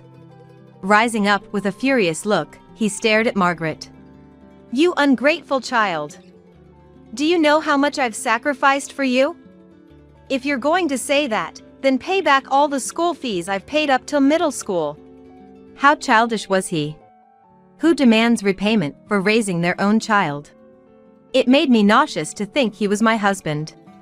Thomas, about to say something more, stepped closer to us. Margaret, sensing fear, stepped back. But just then, we heard the siren of a police car and saw it stop in front of the apartment. Thomas halted his advance and slowly turned around. Outside, the people I faced were our neighbors, their expressions even more daunting than Thomas's. Caught up in the commotion with Thomas, I hadn't realized I left the front door open. The walls of the apartment are thin, and many people were home during the evening hours. A neighbor, having heard the ruckus, apparently called the police. When Thomas realized the police were there for him, he became visibly flustered, losing all his previous bravado. The officers stepped out of the patrol car and came straight to us to inquire about the situation. Our neighbors had reported Thomas as a suspicious person. I've always had a good relationship with my neighbors. And when I mentioned my mother's funeral, they even said, "Please let us pay our respects." So they attended, and noticing that Thomas was absent, I had candidly explained. Remembering how they had unanimously condemned Thomas's absence and behavior recently, it was no surprise they called the police when they heard him causing a scene. Thomas always said neighborhood relations were unnecessary, but in that moment, I was grateful for our close-knit community. And the police didn't irresponsibly leave the scene unresolved. Thomas desperately tried to clear up the misunderstanding. "I'm the head of this household. What's wrong with a husband returning to his wife and daughter's home? This is just a little family disagreement, nothing that needs to trouble the police." That's what he was pleading. His earnest plea only sparked a chorus of boos from onlookers. The officer calmed the crowd and then asked me if Thomas's claims were true. I answered honestly. "I'm embarrassed to say, but we are currently separated. My husband already has someone else, and we were ready for divorce. I've even prepared the divorce papers." The officer believed my story and instructed Thomas to return to his current residence. The neighbors, who had been watching from a distance, emanated an aura of "go back home already." Thomas still seemed eager to argue, but I told him, "This won't solve anything. Besides, when we separated, this house was transferred to my name, and I've been paying the rent. Don't just barge in." He had no reply to that. Margaret then chimed in, echoing my sentiment.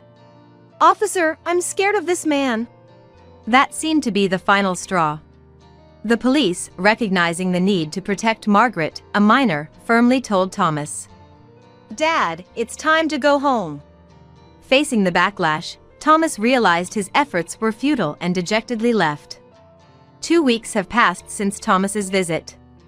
I consulted a lawyer about the incident and decided to proceed with the divorce, seeking their assistance. Given Thomas's behavior, a straightforward discussion seemed unlikely.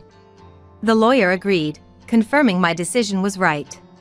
Finally, the day came to speak with Thomas again. He appeared dejected, but I unceremoniously handed him the documents without a word. Thomas browsed through them, puzzled at first, but his expression turned to one of shock. "Wait, what is this? How did you find this out?" The document detailed a compensation claim against Thomas and his mistress. All of Thomas's previous behavior was a facade. While it was true he had an affair, the woman had instigated him to play a part. "If the mother-in-law had passed away, Sandra will inherit something, right? Just shake her up a bit, and she'll probably want to settle with money. It'll be easier for us to get married. How about getting around $10,000? The story about needing money for advanced medical treatment for a sick family member was a lie. It was a fictional scenario created to swindle money from me. I had felt uneasy about the whole situation. After the funeral, Thomas had called nonchalantly, ready to break up, but then suddenly turned desperate by dawn. I suspected there was more to it. The timing was too convenient. Trusting my intuition, right after Thomas's call, I secretly hired a private investigator to conduct a background check. With Thomas openly admitting his affair, he made no attempt to hide his infidelity, making gathering evidence straightforward. Furthermore, emboldened by his admission, he was captured toasting with his mistress. "To our 5th anniversary, cheers!" This meant Thomas had been having an affair for 5 years, even before our separation when our marriage wasn't yet in disarray. This meant I could claim compensation.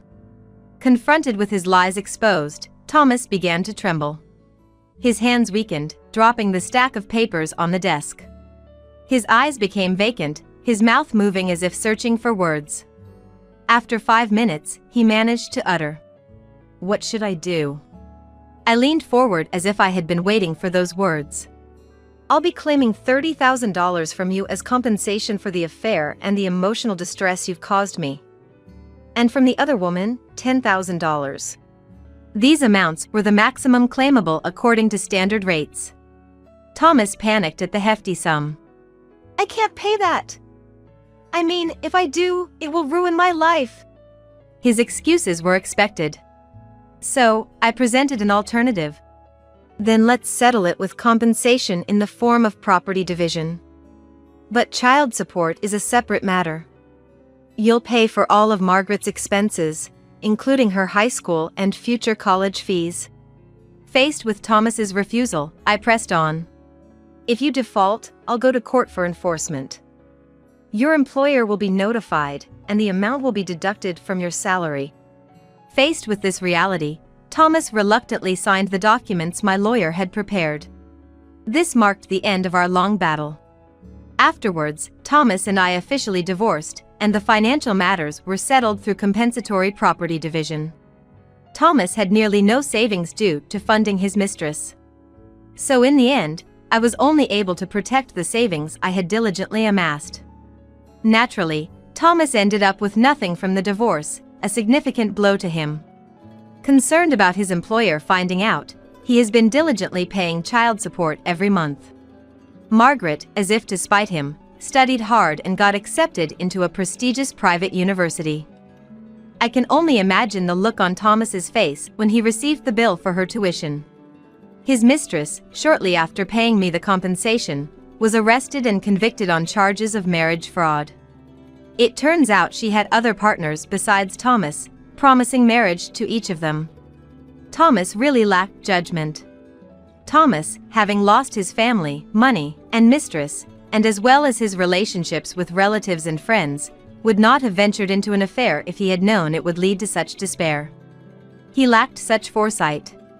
Now, he leads a lonely life of just working and going home, paying child support every month. Apparently, his colleagues and neighbors knew about his situation, and he faces their cold stares, living in misery. Never underestimate the power of rural gossip network. Thomas learned this the hard way. Meanwhile, I returned home to support my dad, leading a peaceful life. One day, as my daughter was nearing her college graduation, she brought home a young man who seemed very pleasant. "He's my boyfriend." Dad, moved to tears at the prospect of Margaret's marriage, and I finally felt a sense of relief. Months later, as I helped Margaret with her veil on her wedding day, she said to me with tears in her eyes, "Mom, thank you for raising me. I promise I'll live a happy life." Attending my beloved daughter Margaret's wedding filled me with joy. Having parted ways with a terrible husband and seeing Margaret in her wedding dress was more than enough to fill my heart. I decided to cherish every minute and second for the rest of my life. "First take this $20 and go to the hospital, because I promised Mom I'd do something for her first," my husband said, pulling out the bill and handing it to me. I was completely taken aback by this unexpected turn of events and could only stand there dumbfounded, watching him drive away. Incredibly, he had chosen to leave his wife, who was in pain from her water breaking, to prioritize taking his mother to her hobby class. Despite the harassment I had suffered from my mother-in-law, Mary, and the tough times she put me through, I had always endured it, thinking of our unborn child. But now it was clear to me. A person who disregards their child like this doesn't deserve to be a parent. I steeled myself to face childbirth alone, enduring the increasing pains. I am Jane. Tom, whom I married right after graduating from college, is 3 years older than me, and we lead a reasonably happy married life. He was a senior at the club I belonged to in college. He seemed to have fallen in love with me at first sight when I joined as a new member, and looking back, I was embarrassingly overwhelmed by his passionate approach. As a young adult, just being a senior made him seem irresistibly cool, and I responded to his approach. We dated smoothly from 3 months after I enrolled until graduation. Even after marriage, Tom was head over heels in love with me, so I never worried about him cheating. He proudly tells his colleagues how happy he is to come home on time every day and eat the meals I cook while they're still warm, so I doubt any woman would purposely approach him. However, Tom has always been particularly kind to women, and naturally, some were drawn to him. But he has always been devoted to me, and I've never been attracted to any other man. However, There's a reason why I initially described our marriage as reasonably happy. That reason is my mother-in-law, Mary. I thought mother-in-law problems were a thing of the past, but Mary frowned the moment she saw me. "What's with your hair? Looks like you dumped paint on it. Let me guess, you dyed it in a hurry last night, trying to look innocent? It's embarrassing. Can you leave my son and go home for today? Seriously, you knew we were meeting. You should have taken care of your hair earlier." When I first visited Tom's family before we got married, Mary said this, and I, still young, turned pale with fear. Just as Mary said, I realized the day before that my hair color was too bright, so I dyed it with Tom's help. Feeling embarrassed and frustrated at being seen through, I was down for a while after that. It was my fault for the breach of etiquette, but I wouldn't have been so upset if Mary had been a bit more restrained in her comments. Because of my hair color, I felt like I was being pushed away from Tom and was sent back home alone from my first visit to his family, so Tom called me later. "Mom was just nervous and came off too harsh. She actually likes you, Jane, so don't worry. She's in favor of our marriage and really wants you to visit home again." This time, I was irritated with Tom's carefree talk. He didn't stop Mary from making snide remarks right in front of me, and he even seemed to be defending her. There's no doubt Mary doesn't genuinely want me at her house. Would I be pressured to live with them after marriage and face daily harassment? Surprisingly, when we got married, Mary didn't suggest anything like that. I was relieved, but soon after, Mary began frequently inviting Tom to her home. "Now that you've finally graduated from a far-off university and got a job here, you get married right away. I've been so lonely. Why don't you let Jane rest and stay here for about a week?" Messages like this would arrive for Tom, and I shivered.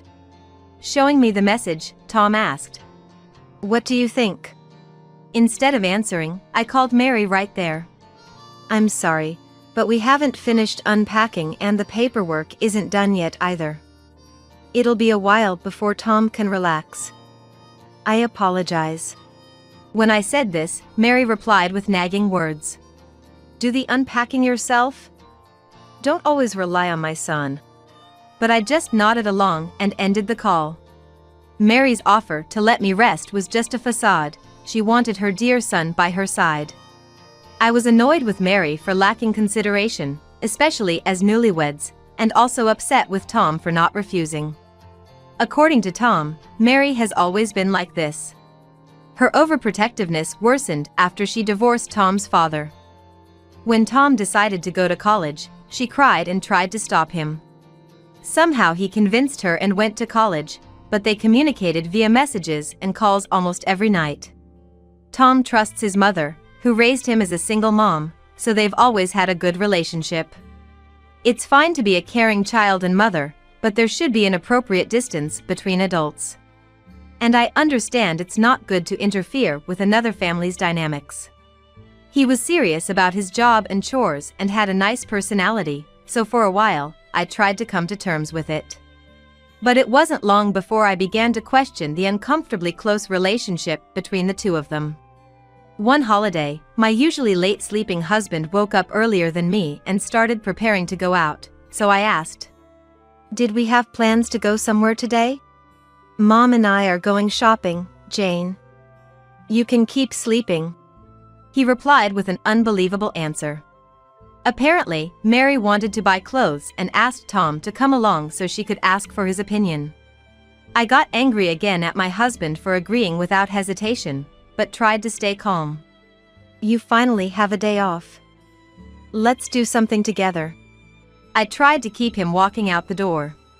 But he shook his head and replied, "I'd like that, but I already promised Mom, and she seems to be waiting outside already." Shocked by his words, I headed to the entrance in my pajamas. Looking out the window to the garden, I saw Mary's bright red car parked there. Noticing my gaze, Mary turned around and smirked as she got out of the car. "Tom, you're late. Jane's a stay-at-home wife and still asleep at this hour? Pathetic. Should I buy you an alarm clock on our way home today?" Mary, with her bright red lipstick matching her car, laughed heartily and affectionately took my husband's hand, leading him to the passenger seat. I was dumbfounded watching their cozy interaction and could only watch as Mary's car sped away cheerfully. After this incident, my husband's behavior started to change gradually. He almost stopped doing the household chores he used to do naturally and began going to his family's house almost every weekend. His attitude towards me also changed, becoming more domineering. Jane, you're too lazy. When I have a day off, you just sleep with me, right? Can you call that being a housewife? You even stopped putting on makeup at home. That's not good after getting married. Mom is worried about you, too. Why don't you visit her alone once in a while? I don't know what Mary has been saying about me, but my husband agreeing with her is absurd. He never mentioned anything about naps or makeup during our courtship. But as my husband says, maybe Mary really is concerned about my behavior. I tried to convince myself of this several times, but knowing how Mary treats my husband like a lover, I can't help but see it as harassment towards me. However, I thought Mary's curse would change once we had a child. I found out I was pregnant shortly after I started having doubts about my husband's behavior. His eyes lit up with joy. And he held my hand, promising to work through it together. But Mary's harassment got worse after this, indirectly forcing my husband to leave me alone for trivial reasons like shopping, hospital visits, or cleaning her house. I tried explaining to my husband that Mary's actions were malicious towards me, but it backfired. He suddenly snapped with anger. Mom always talks about you when we meet. She says you should go back to your parents' house or take time for yourself. Getting angry over this will affect the baby in your stomach. You should appreciate Mom's concern. He started leaving me alone more often. As morning sickness worsened, I told him I was anxious being alone and wanted him to be with me as much as possible. But to my cry for help, his reply was unbelievable. Even if I'm around, there's nothing I can do for you. Mom said she wanted to be alone all the time during her pregnancy and didn't even want to see Dad. He wouldn't listen to me. And feeling physically and emotionally unstable, I resolved to fight alone. Then, one day while shopping for baby items with my husband, we bumped into one of his colleagues. Tom, I hear you're actively attending parenting classes. Your home library is full of parenting books, right? Today, too, accompanying your wife for shopping, you're going to be a great dad. Can't wait for your child to be born. I was so shocked that I blurted out. What? Tom quickly interjected, laughing. Stop it, man. Turns out, he's been pretending to be a devoted new father at work, making up stories. I kept quiet to avoid a scene with the colleague, but inside, I was seething with anger. He continued to prioritize Mary, and occasionally, when I ran into his colleagues, they'd envy me. Jane, you found the ideal husband. These incidents gradually made me start distrusting my husband's words and actions. I can't say for sure if the stress caused it, but one weekend, while I was making lunch, I noticed my pants were wet. A certain thought crossed my mind, so I rushed to the bathroom. And sure enough, I realized my water had broken. I headed to the bedroom where my husband was still sleeping and yelled to get the car ready right away. My husband, groggy at first, quickly helped me walk by supporting me under my arm when he learned my water had broken. The nurses had repeatedly told me to come to the hospital immediately if my water broke. There might be urgent danger, so my husband was also somewhat panicked. In the midst of labor pains, we finally managed to get into the car and started driving when my husband's mobile phone rang. Unable to answer while driving, I peeked at the screen amidst my pain. When I saw Mary's name, I intuitively had a bad feeling. I glared at the screen for a while, but the ringing continued the entire time. Thinking it would be quicker to explain the situation, I reluctantly answered the phone. Tom, where are you? It's Wednesday, it's the day for my craft class? Did you forget? Mary's voice, never used when talking to me, sent chills down my spine, but I explained to her. Mary, actually, my water just broke, and I'm on my way to the hospital with Tom. As soon as I spoke, Mary's tone changed dramatically, and she started yelling at me. That's your own problem. I don't care. How dare you use your resting husband as a taxi? Put Tom on the phone. Today is the fixed day for my craft class. I had the appointment first. Stunned, I couldn't believe Mary was saying such things, not even concerned about her grandchild. I remained silent, but Mary's shrill voice continued. Sorry, Jane, my husband muttered. For a moment, I thought he was apologizing for Mary's outburst. But then, I realized he had walked around to the back seat where I was lying and was opening the door. Confused and in pain, I was speechless. Then my husband said something unbelievable. I had promised to drive Mom, so can you take a taxi or ambulance from here? I'll definitely catch up later. That's the plan. Wait. Are you prioritizing your craft class over your own child? I can't convince Mary, so you talk to her. The pain is getting worse, hurry up. I was desperate, so I raised my voice. But my husband frowned and said, It's a regular commitment. It can't be helped. I'm sorry I forgot to tell you about it. Here's some money, please manage with this. He took $20 from his wallet and stuffed it into my bag. Then, he went back to the driver's seat and left me there without hesitation. I can't believe this. I was still close to our house. Not wanting to be seen by neighbors, I quickly looked up for a taxi. Amniotic fluid continued to trickle down my legs, and I panicked about the baby's safety. Tears welled up in frustration as I stared at my mobile phone, trembling with pain, wondering why we had to endure this. Jane! Startled by my name being called, I turned around and saw a familiar face. What's wrong? You look terrible. Don't worry about talking, just get in. This person gently supported me and helped me into the back seat of their car. Her husband adjusted the seat for me as he sat in the driver's seat. After that, my memory is fuzzy. I was rushed into a wheelchair at my regular hospital and taken to a prepared hospital room. The pain was so intense that I groaned, but I was told there was still time before the birth, so I rested there. I endured the overwhelming pain that occasionally threatened to make me lose consciousness when suddenly, my mobile phone rang. Thinking it might be a callback from my mother, who I had called on the way, I was shocked to find it was my husband. Looking at the clock, it was already evening. 3 hours had passed, and now he arrives? I decided not to answer. But after continuous ringing, I picked up the phone, irritated. Jane! Help me!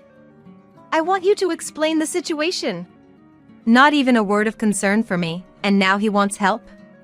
Even if he was about to be eaten by a crocodile, I had no obligation to help the man who abandoned his child and me. Who do you think you are? How dare you say such things? I yelled at my husband through the mobile phone and then hung up. After a while, I faced childbirth alone.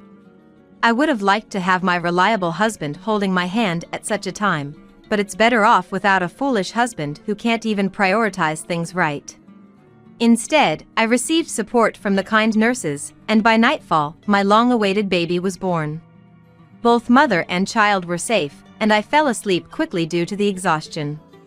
The next morning, the first thing the nurse told me when she came into my room was that my husband had come. Apparently, he came right after the birth, but since I was sleeping so deeply, the nurse kindly sent him back home. Honestly, I thought I would never want to see my husband again. But when he entered the room looking so haggard, I couldn't help but ask what happened. The person who had helped me in my suffering and taken me to the hospital yesterday was N, a neighbor I had always been close with. She had taken care of me like her own daughter since her son was about the same age as me, and she had been a great support to me when I was newly married and anxious. When I told her in the car that my husband was taking Mary to her hobby class, she was furious as if it was her own matter. Little did I know that this would ultimately corner my husband. After dropping me off, and spread the story around the neighborhood.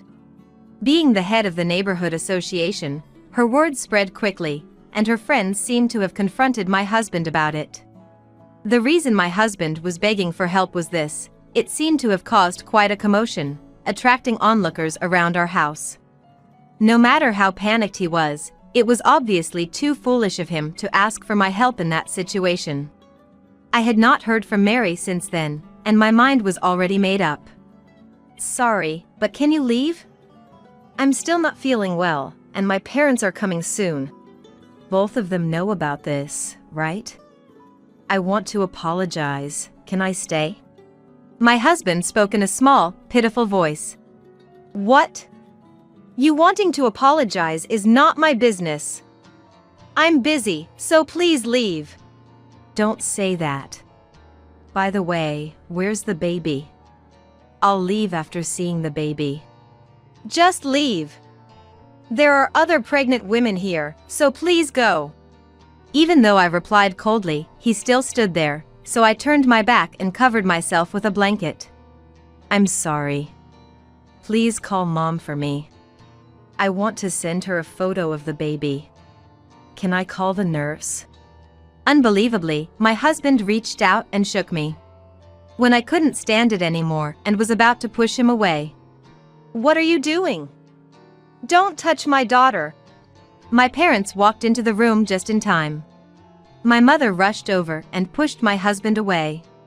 How dare you shake the body of someone who just gave birth? And after doing such a thing, how could you show your face here? I'm disappointed in you. Get out of here, now. Even I had never seen my mother so fierce and overwhelmed by her presence. My husband finally left the room. My father followed him, and I knew he would be thoroughly scolded. During my hospital stay, I refused to see my husband and took the baby to my parents' house after being discharged. I didn't want to risk meeting him, so I told him over the phone that I wanted a divorce. I only communicated about writing the divorce papers, mailing them, and claiming compensation, ignoring anything else he said. By the way, the compensation was for the scratches and bruises I got when he forcibly removed me from the car. He tried to make excuses, but I silenced him by saying I had testimony from and her husband and photos of the injuries from that day. The lawyer said the cost for his malicious actions against a pregnant woman would be significant. While I was busy with the baby, Mary showed up at my parents' house once. The rumors spread by and didn't seem to fade, and the neighbors' gazes were cold. She blamed it all on me for not respecting our family, but my father handled everything. Both of them were scolded by my father, and I thought it would have been better if we had done this from the beginning.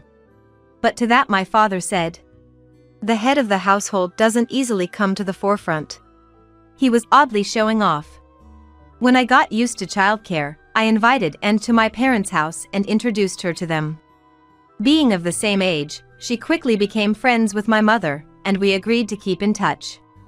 And then told me about my ex-husband, which she heard from a friend who worked part-time at his company. Her friend, who loves gossip like Anne, seemed to have spread the story about my ex-husband to others at some point. The story spread quickly again, and his reputation plummeted. He had pretended to be a devoted new dad, and the disparity was so great that his bosses and colleagues looked at him with disdain, leading him to resign in disgrace. Becoming unemployed with no qualifications just before turning 30, my ex-husband lived in fear of the neighbors' gazes, relying on Mary's pension and savings. Years later, I almost forgot he existed, but then he called again. Where are you? I'm in front of your parents' house right now, but the nameplate is different, isn't it? He said this out of the blue, so I responded in kind. Can't you tell by the nameplate? I've moved. What do you want? Moved? You're living it up with the compensation I gave you. Come back right now, let's start over. Mom wants to see you too. What you're saying makes no sense. Why would I go back to you? Still saying that? I don't want to hear anything, so don't call me. I hung up without waiting for a response, and my phone kept ringing for a while. After finally completing the call rejection settings, messages begging for reconciliation arrived. I read them all just in case, but... Don't you feel sorry that the child doesn't have a father? It's unfilial to not show yourself to mom after taking care of you. He wrote such nonsensical things, so I deleted them all and changed my email address. This whole ordeal was the worst, but thankfully, it allowed me to push for a favorable divorce and penalize the other party. Having such a terrible family member is not good for the child. Thinking so, I enjoyed relaxed parenting while being supported by my parents, who had become grandparents. Got into an accident? I can't go. I'm on a business trip now. A half-laughing voice of my husband is heard over the phone. And mixed with that, the sweet, ingratiating voice of a woman. Wonder what kind of business trip he's really on. Unforgivable. I'll definitely get him back double. My name is Jennifer. I'm 61 after retiring from a company that I worked for many years, and trying to enjoy my second life by joining a book reading circle. I was in drama club during my school days, so I think it's time to show off my skills, despite the long break. Well, because of COVID, I haven't had many opportunities such as visiting schools. Now I can read smoothly picture books, but when I was a bit younger than now, I struggled to read something. Specifically, my husband's mind. That must have been around 17 or 18 years ago. I lived happily with my husband Ronald, who is 2 years older than me, and our daughter Amber, who was in 11th grade. Well, I thought we were living happily. Around that time, I often felt Ronald was being cold to me. It wasn't like he was ignoring me, but conversations didn't expand, and he quickly went back to his room after meals. It seemed like he was avoiding interactions with me and our daughter. Jokingly, "Don't you be cold to me?" I asked. Just tired. But, was that really true? Then he would reply. The unease didn't go away easily. However, "Hey, you've been cold to me lately. I'm lonely, be kinder." I wasn't at an age to say such young girls' whims like that. Pretending to be an understanding wife, and I chose to leave Ronald as I thought he must have his reasons. Looking back now, I think the outcome would be the same whether I had pressed him or not. Meanwhile, Ronald's return time from work started to get later and later. He worked for a white company, where he used to come home on time almost every day. Even though he was a manager now, but he had been coming home later than when he was a general employee. Could this really be happening? It seemed Ronald was dining out, as the meals I prepared were always left on the table, wrapped up until next morning. Busy enough to work until past midnight, yet he found time to eat out. I started to sense contradictions in Ronald's behavior. Then, one day, when I was seeing Ronald off at the entrance. "Will you go home late again today?" "Maybe?" His indifferent response frustrated me, even with my usual patience. In fact, Ronald's nonchalant replies had become common. Lately, he hardly answered my questions, and I was holding back my dissatisfaction and enduring it. I feared that if we fought, he might never return home one day. If it happened, our daughter would surely be upset. I wanted to avoid the worst-case scenario, but... "Hey, haven't you been treating me rough lately?" Finally, I blurted out. I don't quite remember, but I think I glared at him without realizing it. Ronald's face was strained. "If there's something wrong with me, I'll fix it. Let's talk. Your recent attitude, it doesn't just look like you're tired." Would he get angry? Or just ignore me? My lips quivered as I imagined the worst. But then, "All right. Let's talk tonight. It's time to leave now. I have to go." "Okay, take care." I didn't feel any warmth in Ronald's words, but I was relieved to know he was willing to talk. "It'll be okay, we can still make things right." I thought, but that night, Ronald never came home. He didn't respond to my calls. It seemed like he was running away from our conversation. What a terrible man. Late at night, I finally received a single email. "Going on a business trip, back on Tuesday." What is this? It's not a telegram from the old days. The next day, perhaps sensing my irritation, Amber, who was on winter break, asked me, "Mom, do you remember our promise to go out together?" she said. A promise? Yeah, the one about going out for a drive to practice my driving. You seem to be stressed out, Mom. How about we go to somewhere for a change of pace today? Oh, right, we had made that promise. Amber had just gotten her driver's license this summer, but we only had one car. Ronald often used it for work, and with Amber usually at school, she had no chance to practice driving. So, I had promised to accompany her for that practice during the winter break. Despite the break, I had been preoccupied with Ronald, so I completely forgot about it. Even she pitied for my accumulated stress. How pathetic. I felt apologetic and quickly agreed to go out with Amber. Oh no! It's my first time driving since driving school. I'm nervous. Stay calm and take it easy. Take a deep breath and try to do some stretches. Who does that in this situation? Really? Mom, you're so old-fashioned. Huh? As Amber opened the driver's side door, she suddenly made a puzzled face, crouched down, and picked up something. Hey Mom, this is... What she showed me was a long, glittering fake nail. Both of us were speechless. Neither of us wears fake nails, so whose could it be? The last person to use this car was... Dad, right? Yes. We got into the car, and although Amber started driving, we couldn't hide our disturbance. A fake nail found in the car last used by Ronald. The only thing that made sense was Ronald's infidelity. Since when? With whom? What kind of person? I didn't want to know the details of Ronald's affair, although I couldn't help but be curious about who it was. Amber was probably thinking the same thing, as both of us fell completely silent. And that's why our reaction was delayed. Amber! Watch out! I shouted, but it was too late. The car, misjudging a left turn, was crashed head-on into the wall beyond the guardrail. Mom! Mom, wake up! I'm sorry. Mom! Amber, are you okay? It seemed I had briefly lost consciousness from the shock. When I opened my eyes, I saw Amber's tear-streaked face. I'm okay. Mom! I'm so sorry. Call the police and... Dad. Okay, I got it. In a panic, Amber pulled out her phone. But she was confused by the first accident. She called Ronald before the police. Dad? Mom's been in an accident. Huh? An accident? You know, I'm on a business trip, can't do anything. Handle it there, will you? Hey, you're on the phone with me now. Your wife. Come on, just drop it. Ronald's unusually cheerful voice leaked from the phone, and I understood what he was saying.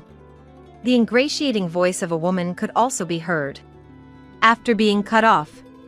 How could he? I saw Amber, she hung her head down. I'm okay. All I could say to reassure her. After that, I don't remember anything. It seems I lost consciousness again, and when I woke up, I was in the hospital. Then came Tuesday, the day Ronald said he'd be back from his business trip. The intercom rang incessantly. Opening the door, I found an unsettled Ronald. Welcome back. Ronald, greeted at the entrance, looked surprised. You said you had an accident. What the heck, you look fine. Don't lie. Furious at being deceived, Ronald spat out those words and tried to enter the house. Amber passed away. Ronald, who had been storming towards me, stopped in his tracks and turned around. What? Come with me to this room. I led a bewildered Ronald by the hand to the room. Wait, explain. Weren't you got into the accident? I just lost consciousness. It was a mere concussion. But Amber... She was fine after the examination, but last night she suddenly started feeling unwell, and by the time I woke up this morning, she was already... You're lying, right? I was waiting for you to come back, to see her one last time. As soon as Ronald entered the room and froze when he saw pale-faced our daughter lying down on the bed. Amber? It can't be true. Amber! As Ronald tried to cling to our daughter, I stopped him. Wait! I understand how you feel, but since she passed away at home, the police need to perform an autopsy. Don't touch Amber until the police arrive. I don't care about that. Stop it! Let me go! Please, calm down. It's for Amber's sake. Ronald, overwhelmed by shock, slumped to the floor powerlessly. Why Amber? Ronald began to cry bitterly. Tell me, would you have cried like this if I had met the same fate? What kind of question is that? Of course, I would. Then why didn't you rush to us when Amber called you about our accident? I was on a business trip. I heard a woman's voice on the phone. It was quite sweet. That was a client. Hey, you usually do desk work and have no sales or entertainment duties. What kind of business trip were you on with a client? What kind of work? It's enough. Stop nagging. We should be focusing on Amber now. Is this the client in this photo? I showed a photo on my phone, and Ronald was at a loss for words. On the screen, there was a beautiful young woman with striking features and suited black hair. When did you find? That reaction tells me I'm right. No. I don't know any woman like that. Then what about this? I showed Ronald the fake nail I found in the car, catching him off guard. At that moment, Ronald lost words. This belongs to her, right? You can't say you don't know her now, can you? Where did you find that? In the car. Amber found it. Both of us were so shocked we got distracted, and then the accident happened, all because of you. That's your fault for not paying attention. Don't act all high and mighty. The moment Ronald retorted. No woman could stay calm after discovering her husband's affair. Don't be so shameless, old man. What? Surprised by the voice of his daughter, who was supposed to be eternally asleep, Ronald turned around in shock. But there she was, lying down motionless just as before. What was that just now? Ronald's face turned pale at this bizarre situation. With a father's misdeeds so grievous, maybe she can't ascend to heaven. A ghost? No, a zombie. No matter the form, she's still our daughter. Wait. This is different. What if she's come back to life? Aren't you happy? That's impossible. It's scary. What if something that isn't Amber has come into this house? Ronald, genuinely terrified, clung to me. He always was bad with horror. Then, our daughter slowly sat up and hugged Ronald from behind. Dad. She said with a smile, hugging him. Ronald, reacting to his daughter's mischief. Eek! Let out a high-pitched and fled to a corner of the room. Ha. You totally fell for it. Got scared for real. I've been alive the whole time. Ronald looked at us in astonishment during Amber had burst out laughing. What do you mean? This is what you get for cheating, old man. We set up this whole act. Normally, I would scold Amber for her words, but she probably doesn't even want to call him Dad anymore. This time, I thought. Oh, and she calls Ronald as an old man, so I just forgive this time. Well, she said including man, so it's okay. I decided to let it go. I would like to call him something much worse. Amber thoroughly explained to the utterly bewildered Ronald the entire sequence of events. So, both Mom and I just got examined and we're fine. Alive really well. I looked up people associated with your company on social media, old man, and found someone with the same fake nails. I thought, maybe she was, and when I checked her posts, there was a photo with a man resembling you. Plus, on the same day you didn't come home, she blatantly posted about a date with her boyfriend. And on the day of the accident, she wrote about being on a trip with her boyfriend. It's no coincidence. So, Mom suggested me pretend to be dead to scare you, thinking you'd slip up under pressure. Scared you, didn't we? About me and Amber's sly smile, Ronald. I was really worried. You two are the worst. Agitated, exclaimed. Well, maybe going as far as doing death makeup to look pale and lying down about an autopsy was a bit much, but I don't want to hear it from someone who cheated. Amber nodded vigorously at my words. If you were really concerned, you would have rushed over the moment we called. Your sudden act of a worried father doesn't resonate at all. You must have enjoyed your affair trip, right? Didn't want to leave the young woman? A man who prioritizes his desires over his family, a rotten to the core guy. I don't care about you anymore. Ronald was frozen by our daughter's strong logic and biting sarcasm. I admit it, I did wrong by cheating, but being blamed by Amber is tough. She's my only daughter. What? So you want us to forgive you, Dad? Yes.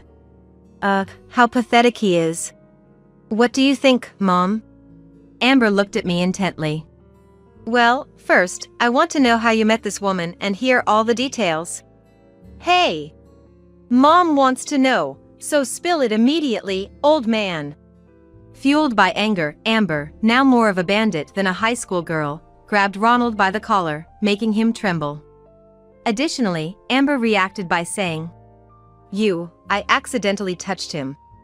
She rejected the hand that had touched Ronald as if it was contaminated. Needless to say, Ronald was so shocked that he teared up.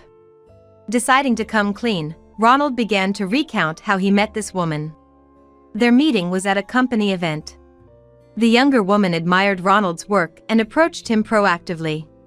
She claimed to want only to talk about work as a junior colleague. But Ronald, flattered, decided to pursue her. The woman, charmed by the attention from someone she admired, accepted Ronald's advances, but she was single. Moreover, she was hoping to marry Ronald, leading to recent tensions since Ronald hadn't intended to destroy his family for a fling. He explained that not speaking to me was due to his anxiety about their relationship being discovered, fearing that I might notice his irritability. The trip, which I thought was for an affair, was actually to appease her mood, as he candidly admitted. As for the fake nail, it was likely deliberately left by the woman, who was growing impatient for marriage, hoping that its discovery would lead to our divorce. If you choose me and over her, I might consider not divorcing you. Of course. With Amber here. I choose you, no question. Then call her here right now. I need to hear her say it's over, face to face, to believe you. I understood. 2 hours later, Ronald's mistress, Sarah, arrived at our house in response to his call. I said, "You must be Sarah, right?" Then Sarah, openly hostile, declared, "Whatever you do, I won't break up with him." Sarah responded with open hostility. "No. I want to break up. I want to start again with my family." At Ronald's words, Sarah's face turned pale. "You're kidding, right?" She repeatedly asked Ronald in disbelief. "Sorry. I like you, Sarah, but not enough to pay alimony to my wife and live with you." Wait, did he say outrageous statements? It's not about me or Amber, but just about not wanting to pay alimony? Both Amber and I were appalled. That's terrible. I was serious about you. Sarah was pounding on Ronald's chest. Indeed, Ronald had been terrible, and her feelings were understandable. Hit him harder, enough to affect his ribs. I found myself secretly cheering for her at that moment. Ronald, looking troubled, simply let it happen without resistance. That's how it is, Sarah. Ronald won't be yours, and he will pay alimony. Also, write a pledge saying you won't be with Ronald anymore. Don't be ridiculous. I absolutely refuse. Please, Sarah.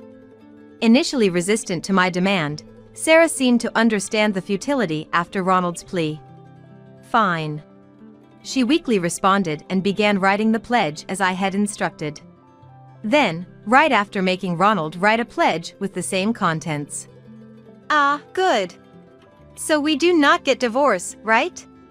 Ronald, still trembling, quickly finished writing his pledge next to Sarah, who was still writing hers, and then blurted out a tactless remark. Even the usually composed Sarah's face turned pale. "You're despicable," and muttered that It must have been a moment of realization for Sarah, where 100 years of love could fade in an instant. A good riddance, indeed. No divorce is a no-go. What do you mean? I mean, no divorce is not happening. We're getting divorced. What? You said you'd consider not divorcing. Yes, I considered it, and I decided we should divorce. What? That's not fair. After making me write this pledge. Well, I never really considered not divorcing him, but that's a secret. Don't worry, once we're divorced, that pledge becomes meaningless. So, what will you do? Restart with Sarah? Why would I do that? Wait, should I? Sarah, should we try again? Ronald gazed at Sarah with an unmistakable ulterior motive in his eyes. However, the look that Sarah returned was incredibly cold and detached, a stark contrast to Ronald's intentions. Are you joking? You easily agreed to write that pledge to break up, showing how little you cared. And now you want to turn things around because you don't want to be alone? Too late. No, that's not what I meant. Watching their exchange, Amber and I couldn't help but smirk. Honestly, I'd be upset if Ronald just quickly moved on with his affair partner after our divorce. Amber felt the same. I wanted Ronald to experience the same despair of being abandoned that my daughter and I felt when he betrayed us.